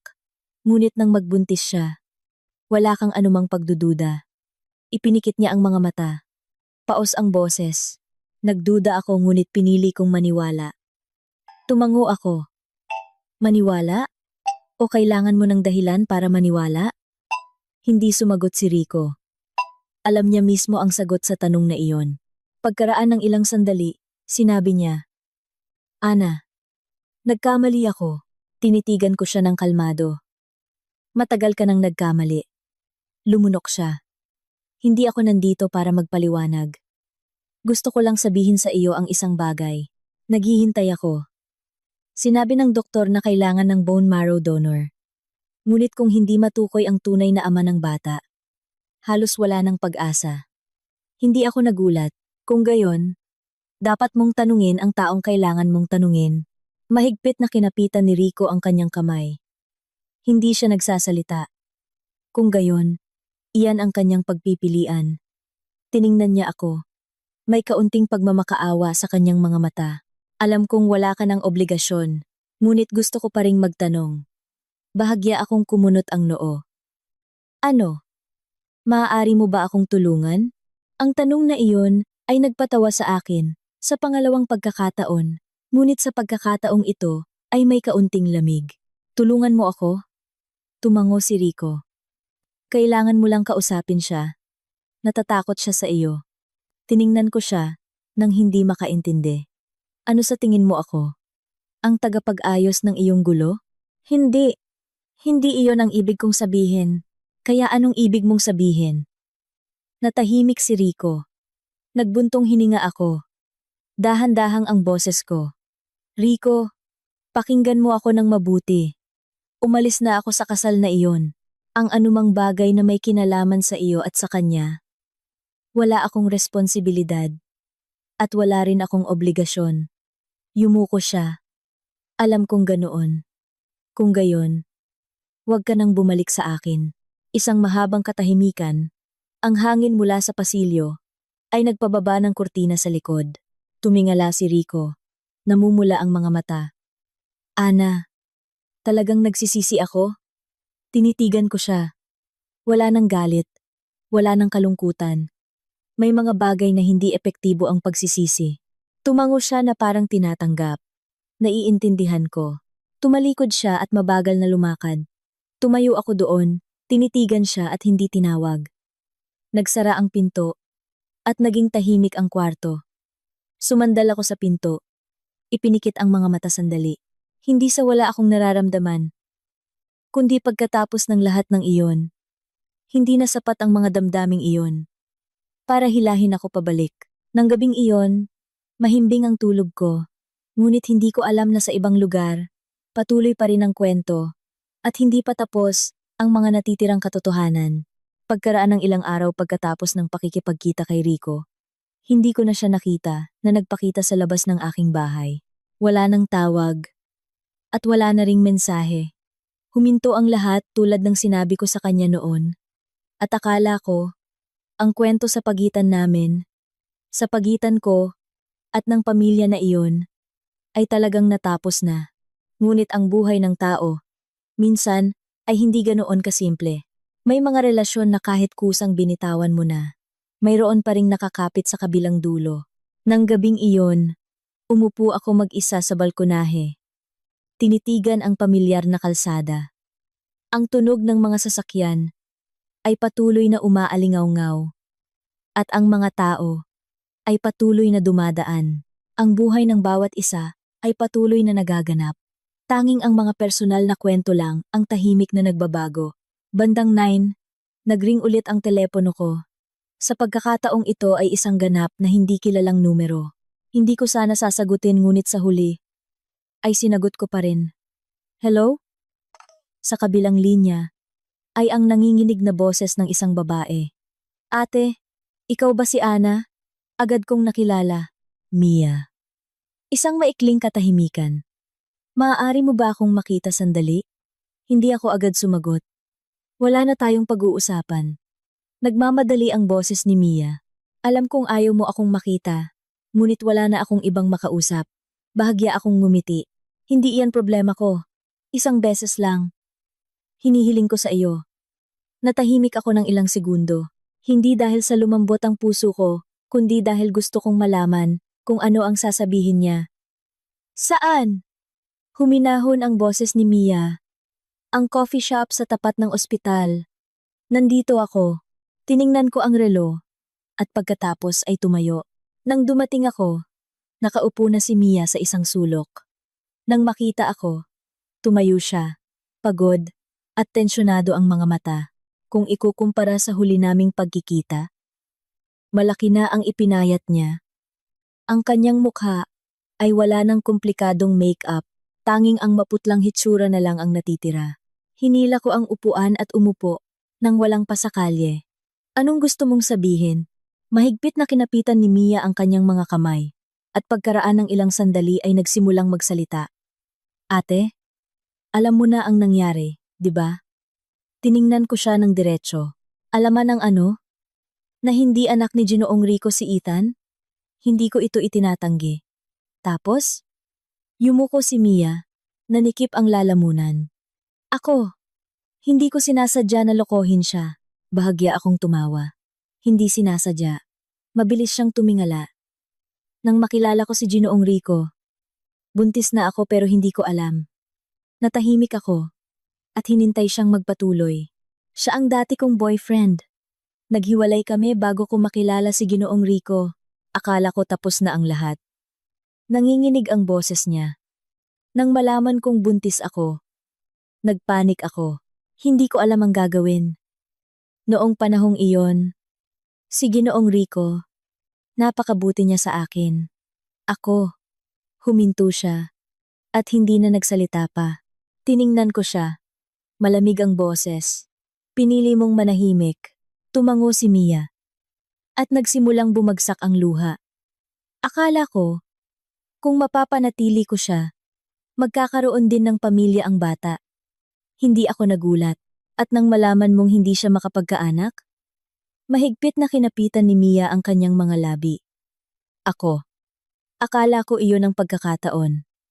Ang tuwid na sagot ay nagpahirap sa akin na magtanong pa. Kaya ngayon, tiningnan ako ni Mia. May kaunting pagkadismaya sa kanyang mga mata.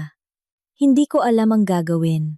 Sinabi ng doktor na kailangan namin ng dugo ni Ethan. Ngunit hindi ko makontak ang taong iyon. Hindi makontak o hindi naglakas loob na makontak? Tahimik siya. Nagpatuloy ako. Sa tingin mo matutulungan kita? Umiling si Mia, at pagkatapos ay tumango na, parang hindi rin siya sigurado. Hindi ko kayang kausapin ang aking biyenan. Si Ginoong Rico naman ay halos bumagsak. Ate, gusto ko lang may makarinig sa akin. Nagbuntong hininga ako. Nagkamali ka ng napili. Tiningnan ako ni Mia, humina ang boses. Ate, dati kang asawa niya. Mas kilala mo siya kaysa sa akin. Ngumiti ako ngunit walang kaunting init. Dahil kilala ko siya kaya ako umalis. Isang mahabang katahimikan. Ang tunog ng kutsara na dumadampi sa tasa ng kape ay mahinang umalingaw-ngaw. Pinunasan ni Mia ang kanyang mga luha. Humina ang boses. Alam kong nagkamali ako. Ngunit ang bata ay walang kasalanan. Tinitigan ko siya ng matagal. Tama, walang kasalanan. Kaya, kung maaari, huwag kang humingi ng tulong sa akin. Yumuko si Mia. Wala akong obligasyon na ayusin ang mga nagawa mo. Wala na siyang sinabi. Umupo lang doon. Tahimik na umiiyak. Tumayo ako. Ang kailangan mong gawin ay hindi ang hanapin ako, kundi ang harapin ang katotohanan at hanapin ang tamang tao. Hindi tumingala si Mia. Natatakot ako. Tiningnan ko siya sa huling pagkakataon. May mga bagay na kailangan mong gawin kahit natatakot ka dahil kung hindi, mas magiging malaki ang kahihinatnan kaysa sa inaakala mo. Tumalikod ako at hindi na hinintay siyang magsalita pa. Paglabas ko ng coffee shop, mas malamig ang hangin sa labas. Huminga ako ng malalim. Hindi na mabigat ang aking puso tulad ng dati.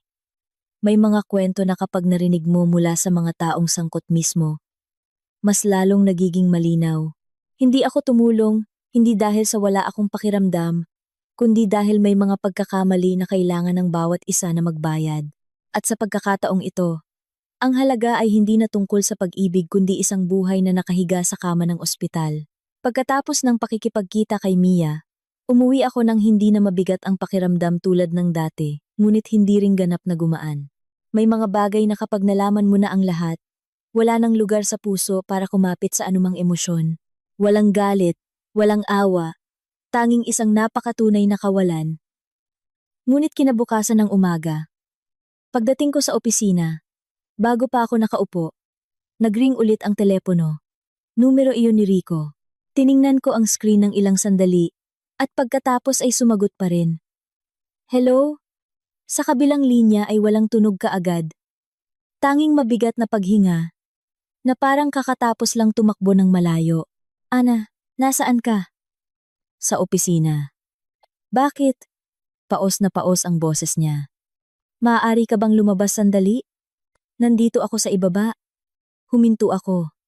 Bakit ka nandito sa opisina? Kailangan kitang makita. Mahalaga. Tumingin ako sa labas ng bintana, patungo sa gate. Nandoon ang pamilyar niyang sasakyan. At nakatayo siya. Nakasandal sa pinto ng sasakyan. Nakayuko ang ulo. Ayoko sanang bumaba. Pero naiintindihan ko na, kung hindi ko aayusin, babalik pa rin siya. Bumaba ako. Paglabas ko, tumingala si Rico. Pagod na pagod ang kanyang mga mata, na hindi na kailangan pang sabihin, na nakaranas siya ng isang gabing hindi nakatulog.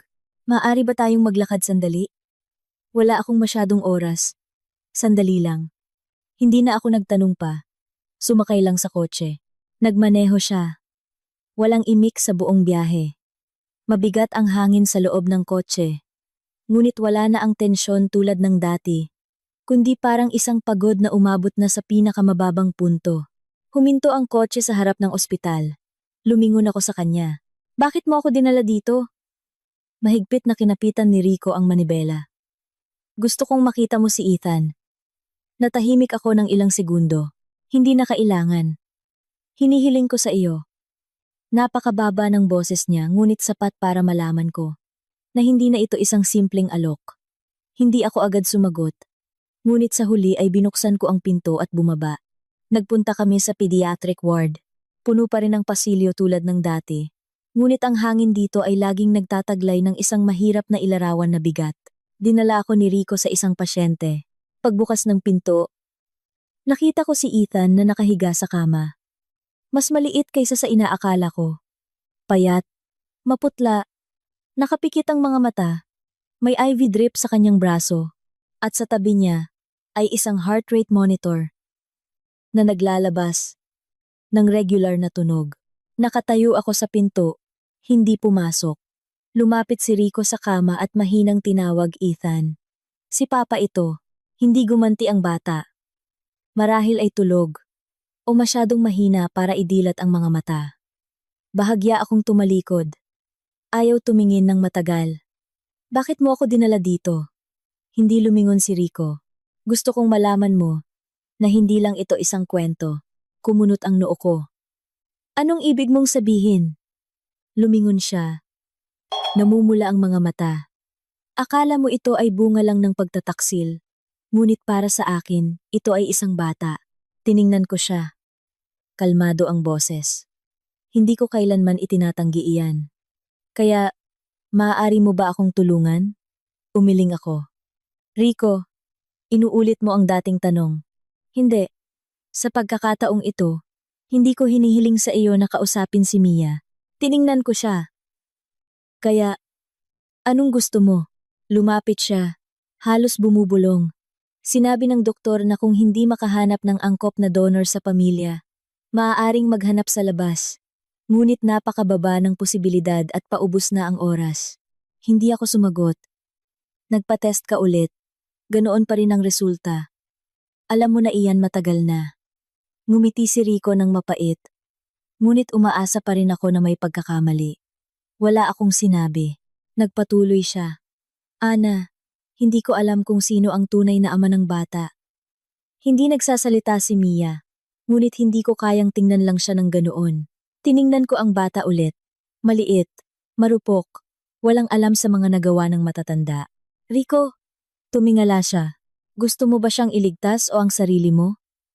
Ang tanong na iyon ay nagpatigil sa kanya. Hindi ko sinasabi iyan para sisihin ka.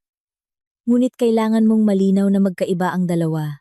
Yumuko si Rico. Paos ang boses. Hindi ko na alam. Nagbuntong hininga ako. Pinili mong maniwala sa isang bagay na hindi totoo. Ngayon, kailangan mong tanggapin ang bunga ng iyong pinili.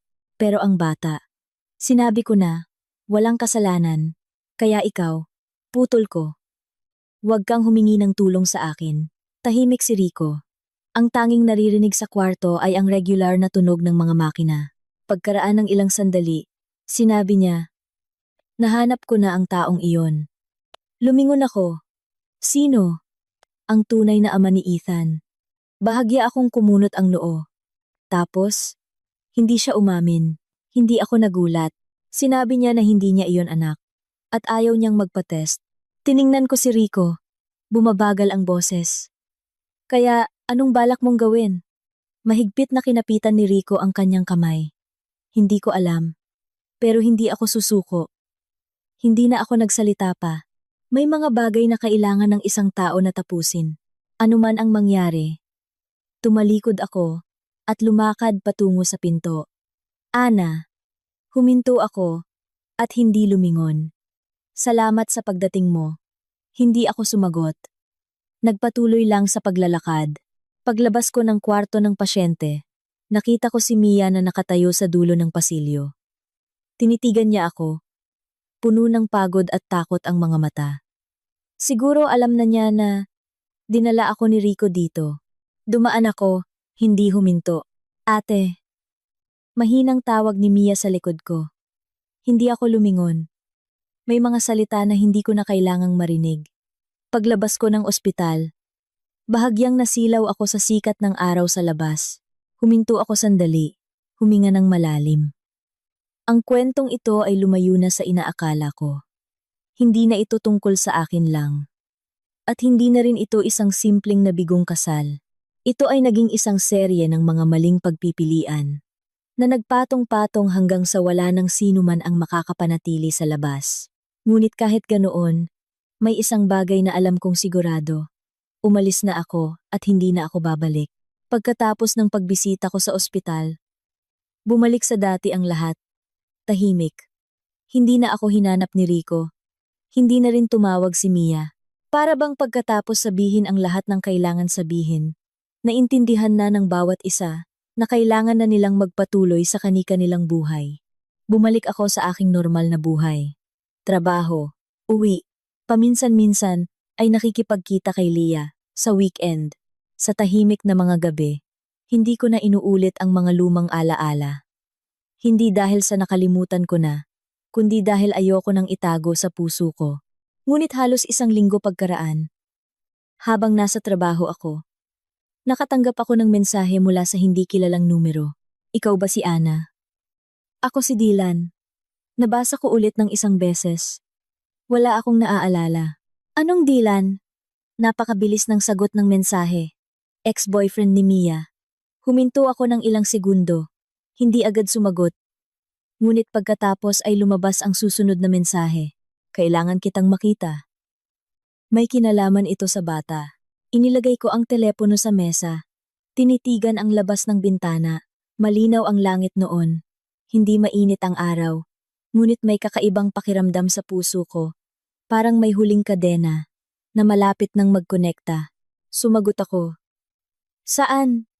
Ipinadala niya ang address ng isang maliit na coffee shop na hindi kalayuan sa aking opisina. Nang hapong iyon, dumating ako sa oras.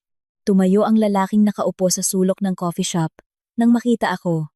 Siya ay nasa mga 30s. Matangkad ngunit payat at pagod ang mukha. Ginang Ana. Tumango ako. Hinila ang upuan at umupo. Bakit mo ako hinahanap? Hindi siya nagpaligoy-ligoy at diretso sa punto. Alam mo na ang nangyari, di ba? Hindi anak ni Rico ang bata. Alam ko. Huminga siya ng malalim. Nalaman ko lang din. Tiningnan ko siya. Kaya ano ang gusto mong kumpirmahin sa akin? Umiling siya. Hindi para kumpirmahin kundi para humingi ng tawad. Bahagya akong kumunot ang noo. Humingi ng tawad sa akin. Dahil kung hindi dahil sa akin, baka hindi mo na kailangan pang pagdaanan ito. Natahimik ako ng ilang segundo. At pagkatapos ay sinabi, pinapataas mo na ang iyong papel. Ngumiti siya ng mapait. Siguro, pero totoo iyan. Hindi ako nakikipagtalo. Magpatuloy ka. Tiningnan ni Dylan ang kanyang tasa ng kape. Dahan-dahang ang boses niya. Kami ni Mia ay nagkakilala sa loob ng 3 taon. Bago niya makilala si Rico, nagkaroon kami ng problema. Nalugi ako sa negosyo, may utang, at hindi rin maganda ang ugali ko. Gusto niyang umalis. Hindi ko siya napigilan. Huminto siya sandali, at pagkatapos ay nagpatuloy. Ang huli naming pagkikita ay bago kami tuluyang maghiwalay. Pagkatapos nito, pinutol niya ang komunikasyon. Hindi ako sumingit, nakikinig lang. Ilang araw na ang nakakaraan. May naghanap sa akin, si Rico. Medyo nagulat ako. Nahanap ka niya? Hindi mahirap. Dinala ako ni Mia sa bahay ng ilang beses. Bahagya siyang ngumiti. Ibinigay niya sa akin ang resulta ng test at hiningi akong magpa-test ulit. Ginawa mo, tumango si Dylan. Nagkatugma ang resulta. Hindi ako nagulat. Tanging kapag narinig ko, mula sa taong sangkot mismo, iba ang pakiramdam. Kaya bakit mo sinabing hindi mo siya kinikilala? Natahimik si Dylan ng ilang segundo. At pagkatapos ay sinabi, dahil wala akong karapatan. Tiningnan ko siya. Naghihintay ng mas malinaw na sagot. May utang ako. Hindi sigurado ang trabaho ko. Wala akong kakayahang magpalaki ng bata, lalong hindi makapagbayad ng gastos sa pagpapagamot niya. Lumalim ang boses niya. Para saan ko siya kikilalanin? Para pabayaan lang ulit?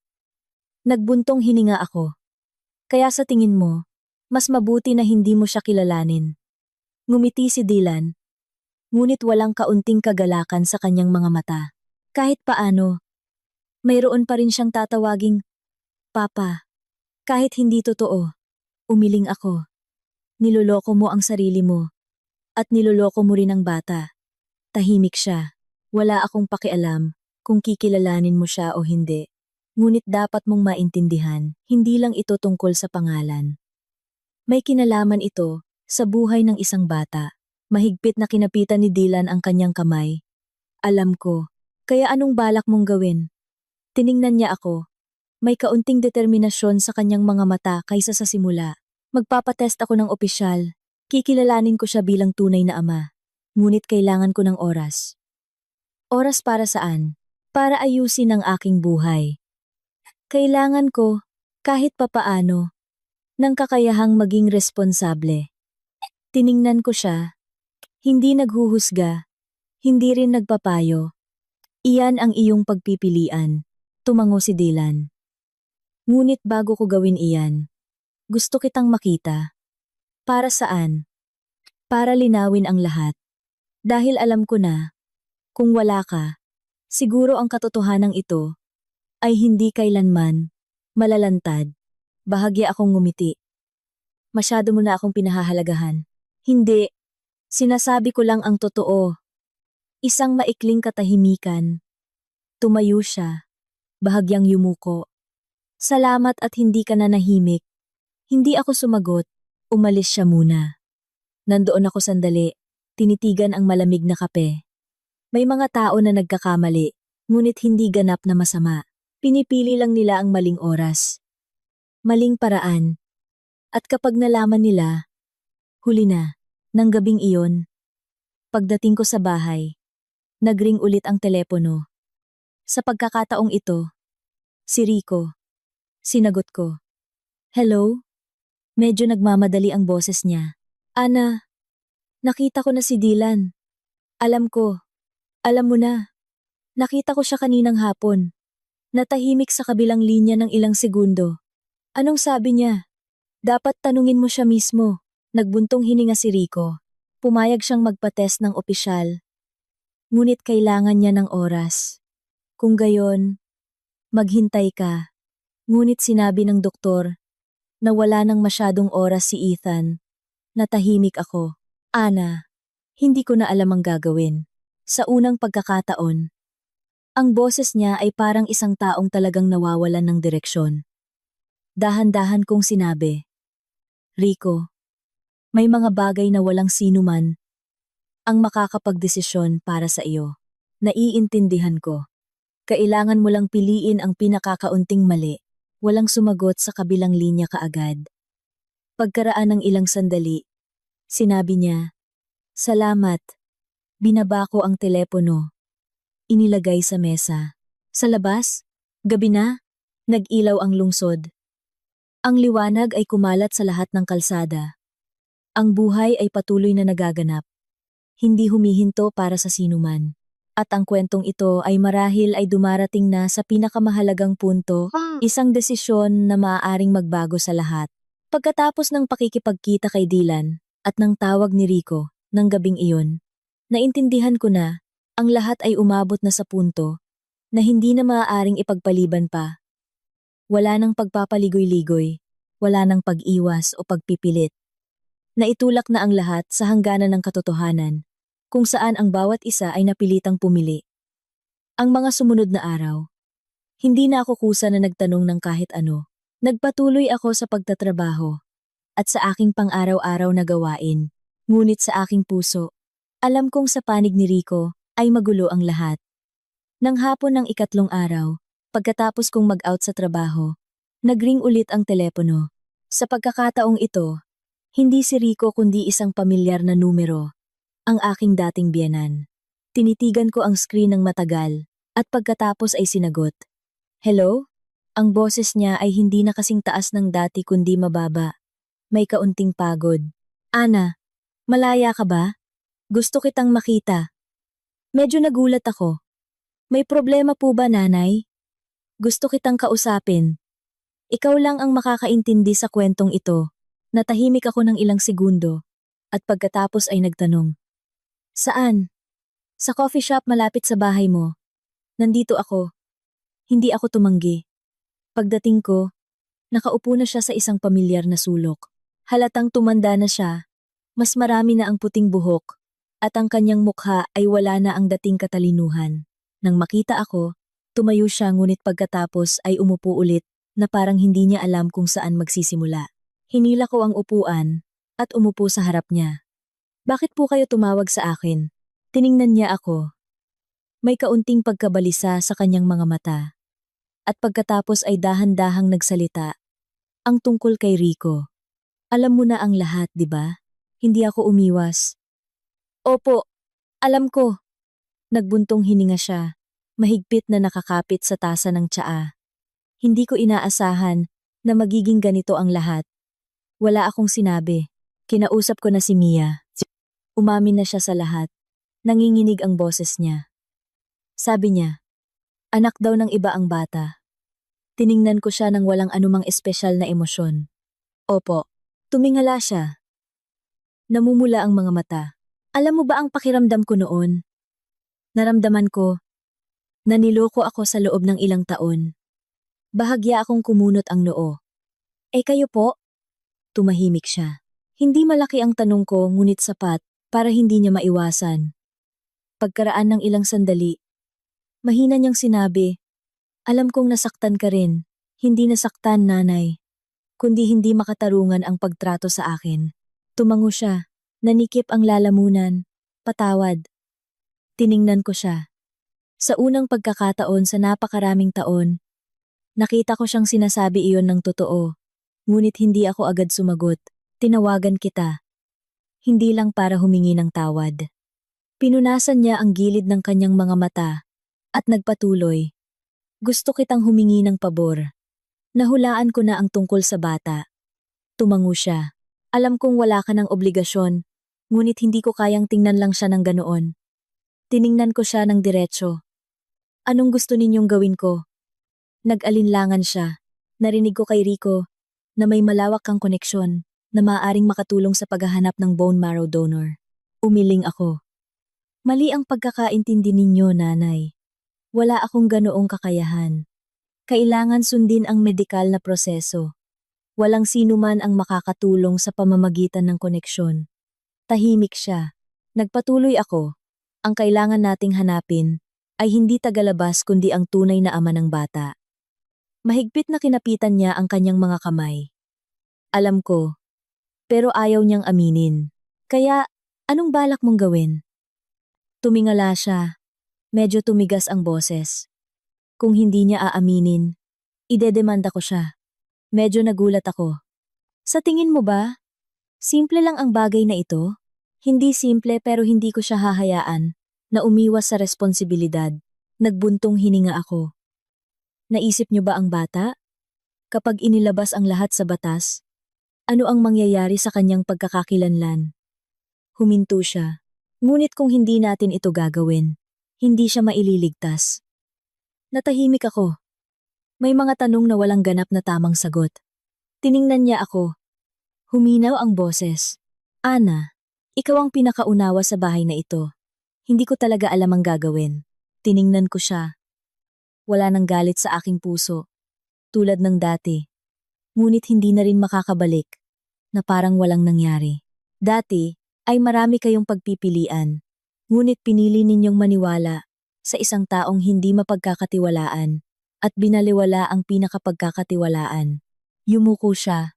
Alam kong nangyari na ang bunga ngayon. Walang sino man ang makakapag-ayos para sa akin. Wala na siyang sinabi. Umupo lang doon. Nanginginig ang mga kamay. Pagkaraan ng ilang sandali, mahina niyang sinabi. Hindi ko inaasahan na tutulungan mo ako. Gusto ko lang na huwag mo na akong kamuhian. Tiningnan ko siya ng matagal. Hindi ako galit. Tumingala siya. Talaga? Wala na akong kinalaman. Ang pangungusap na iyon ay magaan, ngunit sapat upang tapusin ang lahat. Tumango siya. Bumaba ang luha. Ganoon din. Tumayo ako. Kailangan ko nang umuwi. Hindi niya ako pinigilan. Sinabi lang, Ana, salamat. Hindi ako lumingon. Paglabas ko ng coffee shop, gabi na. Nag-ilaw ang mga ilaw sa kalsada. At abala pa rin ang mga sasakyan. Dahan-dahan akong naglakad. Hindi na mabigat ang aking puso. May mga relasyon na kapag natapos, hindi na kailangang maingay. Isang pangungusap lang na wala nang kinalaman ay sapat na. Ngunit alam ko na sa likod ko, ang kwentong iyon ay hindi pa tapos dahil mayroon pa ring isang bata na naghihintay ng pagkakataong mabuhay at mayroon pa ring mga tao na hindi pa talaga nakaharap sa kanilang huling pagpipilian. Pagkatapos ng pakikipagkita sa aking dating biyenan, Umuwi ako ng may kakaibang pakiramdam. Hindi na mabigat tulad ng dati. At hindi rin ganap na magaan, tulad ng isang libro na binuklat na hanggang sa huling pahina.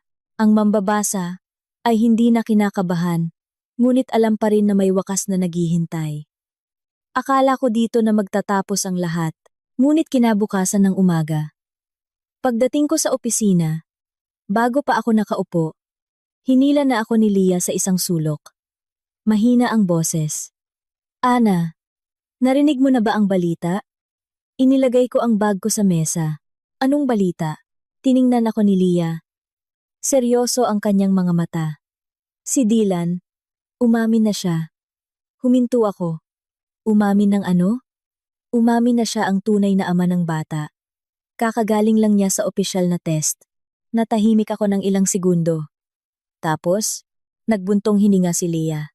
Hindi pa tapos, simula pa lang. Hindi na ako nagtanong pa. Ngunit alam ko sa aking puso na kapag nakumpirma na ang katotohanan, sa pamamagitan ng mga dokumento, wala nang babalikan. Nang hapong iyon habang nagtatrabaho ako, tumawag si Rico. Sinagot ko. Kalmado ang boses. Hello? Natahimik sa kabilang linya ng ilang segundo at pagkatapos ay nagsalita siya. Ana, malinaw na ang lahat. Oo, pumirma na si Dylan ng kumpirmasyon. Ganap na nagkatugma ang mga resulta ng test. Hindi ako nagulat. Kung gayon, mabuti. Lumalim ang boses ni Rico. Hindi kasing ganda ng iniisip mo. Bahagya akong kumunot ang noo. Anong ibig mong sabihin? Nagbuntong hininga siya. Umamin siya, pero ayaw niyang mag-donate ng bone marrow. Mahina akong kinapitan ng aking kamay. Bakit? Nagpa-test na sila. Hindi tugma. Natahimik ako. Isang posibilidad na akala ko ay solusyon. Ngunit pala ay isang dead end. Kaya ngayon? Ngumiti si Rico, nang mapait. Ngayon, halos wala ng paraan. Paos ang boses niya. Sinabi ng doktor na kung hindi makahanap ng angkop na donor sa loob ng ilang linggo, magiging napakahirap na panatilihin siya. Wala akong sinabi. Sa kabilang linya, nagpatuloy si Rico. Nagparehistro ako sa International Bone Marrow Bank, ngunit napakababa ng posibilidad na makahanap ng angkop na donor. Ipinikit ko ang mga mata ko ng isang segundo. Nagawa niya ang lahat ng kanyang makakaya, ngunit hindi pa rin sapat. Isang mahabang katahimikan. Dahan-dahan kong tinanong, kumusta si Mia? Natahimik si Rico ng matagal, at pagkatapos ay sinabi, halos bumagsak na siya. Ang sarili niyang gawa, kailangan niyang panagutan. Alam ko, lumalim ang boses niya, ngunit sa pagtingin sa kanya at sa bata, hindi ko na makilala ang tama sa mali. Naiintindihan ko na kapag nakaharap sa isang buhay, ang hangganan sa pagitan ng tama at mali ay minsan nagiging malabo. Ana. Oo, gusto kitang makita ulit. Natahimik ako ng ilang segundo. Para saan? May gusto akong sabihin ng personal. Hindi na ako nagtanong pa. Saan? Sa dating coffee shop. Ngayong gabi, pumayag ako. Nang gabing iyon, dumating ako sa oras. Nakaupo na si Rico. May kape sa harap niya na hindi pa niya nagagalaw. Tiningnan niya ako. Habang papalapit ako, wala na ang dating pag-aalinlangan, kundi isang kakaibang kapayapaan. Umupo ako. Sige, magsalita ka. Tiningnan ako ni Rico ng matagal, at pagkatapos ay dahan-dahang nagsalita. Marami akong pinag-isipan. Hindi ako sumingit. Akala ko dati na kapag nahanap na ang tunay na ama ng bata, magkakaroon ng solusyon ang lahat. Bahagya siyang ngumiti. Ngunit pala, hindi. Tiningnan ko siya. Kaya anong balak mong gawin? Tumingala si Rico. Mas malinaw ang boses. Ako ang magdodonate ng bone marrow. Huminto ako. Hindi ka ang tunay na ama. Alam ko. Kaya paano? Sinabi ng doktor na kahit hindi tunay na ama, may posibilidad pa ring magkaroon ng compatibility. Kahit napakababa. Hindi imposible. Tiningnan ko siya. Sa unang pagkakataon sa buong usapan na ito, naramdaman kong talagang matino siya. Nagpa-test ka ulit. Tumango si Rico. Preliminary result. May posibilidad. Wala akong sinabi. Nagpatuloy siya. Kung magkakaroon ng mas malalim na test, maaaring matukoy ng malinaw, ngunit anuman ang resulta, susubukan ko. Dahan-dahan kong tinanong, bakit? Tiningnan ako ni Rico. Hindi umiiwas ang kanyang mga mata. Dahil tinawag ko siyang anak sa loob ng ilang taon. Natahimik ako. Anuman ang katotohanan, totoo ang damdaming iyon. Lumalim ang boses niya. Hindi ko siya kayang iwan sa ngayon. Tinitigan ko siya ng matagal. Si Mia? Ngumiti si Rico. Nang mapait. Wala na siyang karapatang magdesisyon sa bagay na ito. Kasama mo pa rin siya. Hindi. Medyo nagulat ako. Umalis na ako. Pansamantalang nakatira malapit sa ospital. Tumango ako. Makatuwiran iyan. Ana. Tinawag niya ako. Mas mahina ang boses. Hindi ko inaasahan na babalik ka. Hindi ko rin magagawa. Wala akong sinabi. Gusto ko lang sabihing salamat sa iyo. Salamat sa ano? Dahil hindi ka nanahimik. Bahagya akong ngumiti. Kung nanahimik ako, mamumuhay ka pa rin sa isang kasinungalingan. Oo, pero kahit papaano, hindi mo na kailangan pangharapin ito. Umiling si Rico. Hindi lang iyan. Mas huli lang sana. Hindi ako sumagot pagkaraan ng ilang sandali. Sinabi niya, kung hindi nangyari ang lahat ng ito, siguro hindi ko kailanman matutuklasan kung saan ako nagkamali. Tiningnan ko siya. Nalaman mo na. Para saan? Natahimik si Rico. At pagkatapos ay sumagot, para hindi na magkamali ulit. Hindi na ako nagsalita pa. May mga sagot na hindi na kailangan pang husgahan kung tama o mali. Natapos ang usapan ng tahimik. Walang karagdagang paumanhin. At walang pagpipigil. Dalawang tao lang na nagkasama sa isang yugto ng buhay. At pagkatapos ay huminto. Nang tumayo ako para umalis, tinawag ako ni Rico. Ana! Lumingon ako. Kung isang araw matapos na ang lahat, umaasa ako na mamuhay ka ng maayos. Tumango ako. Ikaw din. Umalis ako. Lumabas. At hindi lumingon. Nang gabing iyon, naglakad ako ng malayo bago umuwi.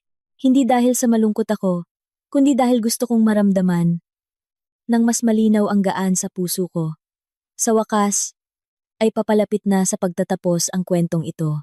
Isang pagtatapos na walang sino man ang gusto ngunit kinakailangan. At sa pagkakataong ito, wala nang sino man ang makakatakas. Ang mga sumunod na araw, ang aking buhay, ay naging kakaibang regular. Wala nang sunod-sunod na tawag sa telepono. Wala nang mensahe na nagpapabilis ng tibok ng puso ko. Ang lahat ay tila bumalik sa tamang lugar. Tahimik ngunit hindi ganap na walang pakiramdam. Ang puso ko lang ang hindi na nahila sa mga bagay na hindi sa akin. Hanggang isang umaga, pagpasok ko sa opisina, nakatayo na si Leah sa aking mesa.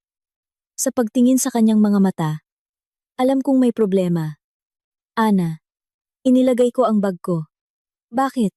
Binaba ni Leah ang boses na parang takot na may makarinig. Si Rico, na ospital na. Huminto ako. Anong nangyari? Hindi siya may sakit. Naghahanda na para sa transplant. Tiningnan ko siya. Bumagal ang tibok ng puso ko. May resulta na ba? Tumango si Leah. Tugma. Hindi ganap. Ngunit sapat ang kondisyon para isagawa. Natahimik ako. Isang napakaliit na posibilidad na sa huli ay nangyari. Kailan? Bukas. Wala na akong sinabi. Tiningnan ako ni Leah ng matagal at pagkatapos ay nagtanong, pupunta ka ba? Hindi ako agad sumagot. Ang tanong na iyon ay wala pa ring sagot sa akin. Nang tanghali, umupo ako mag-isa sa staff room. Tinitigan ang labas ng bintana. Sa labas, patuloy na sumisikat ang araw. At ang mga tao ay patuloy na naglalakad ng normal. Ang buhay ay hindi humihinto para sa sinuman. Kahit na ang taong iyon ay nakaharap sa isang operasyon na nagpapasyang buhay o kamatayan. Kinuha ko ang telepono, tiningnan ang contact list, at huminto sa pangalan ni Rico. Nag-alinlangan ang aking daliri sa screen ng ilang segundo, at sa huli ay pinatay pa rin. Hindi ako tumawag. Hindi dahil sa malamig ako kundi dahil alam kong sa ngayon, ang aking paglitaw ay hindi na mahalaga tulad ng dati. Ngunit ng hapon, tumawag mismo si Rico. Sinagot ko. Hello? Ang boses niya ay malalim, ngunit napakalinaw. Ana, gusto kong ipaalam sa iyo. Oo, bukas, magsisimula na ako sa proseso. Alam ko na, natahimik sa kabilang linya ng isang segundo, at pagkatapos ay sinabi niya, hindi ako sigurado kung makakalabas ako sa operating room ng normal. Ipinikit ko ang mga mata ko ngunit nanatiling kalmado ang boses ko. Huwag kang magsalita ng ganoon. Kailangan mong lumabas. Dahan-dahang nagsalita siya, na parang inaayos ang bawat pangungusap. May mga bagay na kung hindi ko sasabihin ngayon, baka wala nang pagkakataon sa hinaharap. Hindi ko siya pinutol. Hindi ko inaasahan na patawarin mo ako. Hindi ko rin inaasahan na babalik ka. Gusto ko lang na kung may mangyari, huwag mong isipin na ako ay ganap na masamang tao. Idinilat ko ang mga mata ko at tumingin sa unahan. Hindi ka kailanman ganap na masamang tao. Sa kabilang linya, tahimik si Rico. Nagpatuloy ako. Napakagaan ng boses ko. Nagkamali ka lang. Isang mahabang katahimikan. Salamat. Hindi ako sumagot. Nagpatuloy si Rico. Kung magaling na ako, hindi na kita guguluhin. Hindi mo na kailangang sabihin iyan. Kailangan ko. Matatag ang boses niya. Dahil alam kong wala nang lugar para sa akin sa buhay mo ngayon. Hindi ako umayaw. Pero Ana. Oo. Kung maaari. Bukas. Maaari ka bang pumunta sa ospital sandali? Mahina kong kinapitan ng aking kamay. Para saan? Kahit bago lang ako pumasok sa operating room, gusto kitang makita ng isang beses. Natahimik ako, hindi dahil sa hindi ako makasagot, kundi dahil iniisip ko kung ang pagpunta ko ay magpapagulo pa sa lahat. Hindi mo na kailangang magsalita ng kahit ano. Nagpatuloy si Rico. Tumayo ka lang doon. Huminahon ang boses niya. Para malaman ko na hindi ko ganap na nawala ang lahat. Huminga ako ng malalim. Hayaan mo akong mag-isip. Sige. Natapos ang tawag. Nang gabing iyon, hindi ako agad nakatulog. Umupo ako ng matagal sa mesa. Tinitigan ang isang walang hangganang espasyo. Sa isip ko ay hindi na ang mga lumang alaala, kundi isang napakasimpleng tanong. Dapat ba akong pumunta? Ang pagpunta ay hindi para bumalik, hindi para magpatawad, kundi para tapusin ang isang yugto ng buhay ng mas kumpleto. Kinabukasan ng umaga, nagtrabaho pa rin ako, tulad ng dati. Tiningnan ako ni Leah. Nang walang tanong, siguro naiintindihan din niya na may mga desisyon na hindi maaaring pilitin. Nang gabing iyon, nagpadala ako ng maikling mensahe kay Rico. Pupunta ako. Nang babananusan, hindi siya agad sumagot. Pagkaraan ng ilang sandali, isang linya lang ang lumitaw. Salamat. Nang araw na iyon, dumating ako sa ospital nang mas maaga kaysa sa oras ng appointment, hindi dahil sa nagmamadali ako, kundi dahil gusto kong magkaroon ng sapat na oras para maging kalmado. Ang pasilyo ng ospital ay pareho pa rin ng dati. Amoy disinfectant, mga yapak, mahihinang usapan. Sa lugar na ito, bawat isa ay may sariling kwento, ngunit walang sinuman ang may oras upang makinig sa kwento ng iba. Tumayo ako sa labas ng kwarto ni Rico ng ilang minuto bago pumasok. Pagbukas ng pinto, nakita ko siyang nakaupo sa kama. Nakasuot ng damit ng pasyente. Maputla ang mukha, ngunit napakamaliwanag ang mga mata. Nang makita ako, bahagya siyang natigilan. At pagkatapos ay ngumiti. Nandito ka na. Tumango ako. Oo, nasa kwarto rin si Mia. Nakaupo siya sa sulok. Namumula ang mga mata. Payat ang mukha. Nang makita ako, tumayo siya ng may kaunting pagkaasiwa. Ate, hindi ako sumagot. Tiningnan ko lang siya ng isang beses. At pagkatapos ay iniwas ang tingin ko. Huwag ka nang magsalita ng kahit ano. Malinaw na ang lahat. Nagsalita si Rico. Mia? Maaari ka bang lumabas sandali? Nag-alinlangan siya ng ilang segundo. At pagkatapos ay tumango. Opo, Nang magsara ang pinto, naging tahimik ang kwarto. Lumapit ako sa upuan, umupo sa tabi ng kama, ngunit pinanatili pa rin ang sapat na distansya. Si Rico ay hindi pa rin gising. Ang mukha na dating napakapamilyar. Ang lugar kung saan ko inilagay, ang lahat ng aking tiwala, ngayon ay kakaibang naging estranghero. Nandoon ako, walang sinasabi, tinitigan lang. Pagkaraan ng ilang sandali, bahagyang gumalaw ang kanyang kamay, bahagyang nanginginig ang mga talukap ng mata at pagkatapos ay nagmulat. Tiningnan niya ang kisame ng ilang segundo na parang binabalik ang kanyang kamalayan. At pagkatapos ay dahan-dahang nilingon ako. Nang makita ako, bahagya siyang nagulat. Ana, mahina ang boses niya ngunit malinaw. Tumango ako. Oo. Tinitigan niya ako ng matagal na parang tinitiyak na hindi siya nagkakamali. Buhay pa ako? Bahagya akong ngumiti. Oo. Ipinikit niya ang mga mata niya ng isang segundo at pagkatapos ay huminga. Kaya, swerte. Isang maikling katahimikan ang dumaan. Kailan ka dumating? Kani-kanina lang. Tumango siya. Salamat sa pagdating mo. Dumating ako para makita kung makakaahon ka. Bahagya siyang ngumiti. Nakaahon ako. Oo. Hindi kami gaanong nagsalita. Wala nang tanong. Wala nang paliwanag. Dalawang tao lang na pagkatapos ng lahat ay wala nang dapat pagtalunan o ipaglaban. Pagkaraan ng ilang sandali, sinabi ni Rico, magbabago ako ng buhay. Tiningnan ko siya. Kailangan mong mabuhay. Tumango siya. Hindi para sa sino man, kundi para sa sarili ko. Hindi ako sumagot, ngunit sa aking puso, naintindihan ko na iyon lang ang magagawa niya mula ngayon. Ana. Oo. Hindi ako humihingi na bumalik ka. Alam ko. Gusto ko lang na kung magkikita tayo ulit sa hinaharap, makita mo ako bilang isang normal na tao. Tiningnan ko siya.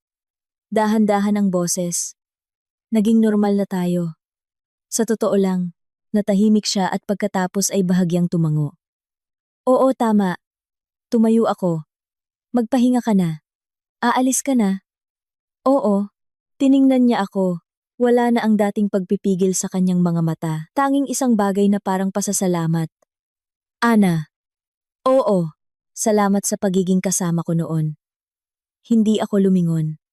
Alagaan mo ang sarili mo. Iyon ang huling salita ko. Nang lumabas ako ng kwarto, nakita ko si Mia na nakatayo sa dulo ng pasilyo. Tiningnan niya ako. Wala na ang dating pagharap sa kanyang mga mata. Tanging pagod at pagtanggap na lang. Nagkasalubong kami. Walang sino man ang nagsalita. May mga relasyon na nagtatapos, nang tahimik ang pinakatamang pagtatapos. Umalis ako sa ospital. Lumabas. Kung saan mataas na ang sikat ng araw, mahaba pa ang buhay. Hindi ko alam kung ano ang mangyayari sa hinaharap, ngunit alam kong nakalampas na ako sa isang sapat na malalim na bahagi upang maunawaan kung ano ang dapat panatilihin, kung ano ang dapat bitawan. Ang pag-ibig, kung mali ang pagkakalagay, ay magiging pasanin. Ngunit kung alam mong huminto sa tamang oras, ito ay magiging bahagi ng alaala. Walang sakit, walang pagsisisi, kundi nangyari na. Lumakad ako ng hindi lumingon. Hindi dahil sa nakalimutan ko, kundi dahil hindi ko na kailangang maalala sa dating paraan. Minsan, ang pagiging mature ay hindi nangangahulugang magkaroon ng higit pa, kundi malaman kung paano bitawan ang mga bagay na hindi na akma sa iyo. At sa pagkakataong ito, kung isang araw, lilingon ka at makita mo na wala kang nagawang ikinapangamba ng iyong konsensya, at hindi ka kailanman tumalikod sa mga taong naging tapat sa iyo. Kung gayon, kahit gaano pa kasimple ang buhay, sapat na iyan, dahil sa huli. Ang buhay ng tao ay hindi tungkol sa kung saan ka nakatayo, kundi sa kung paano ka namuhay.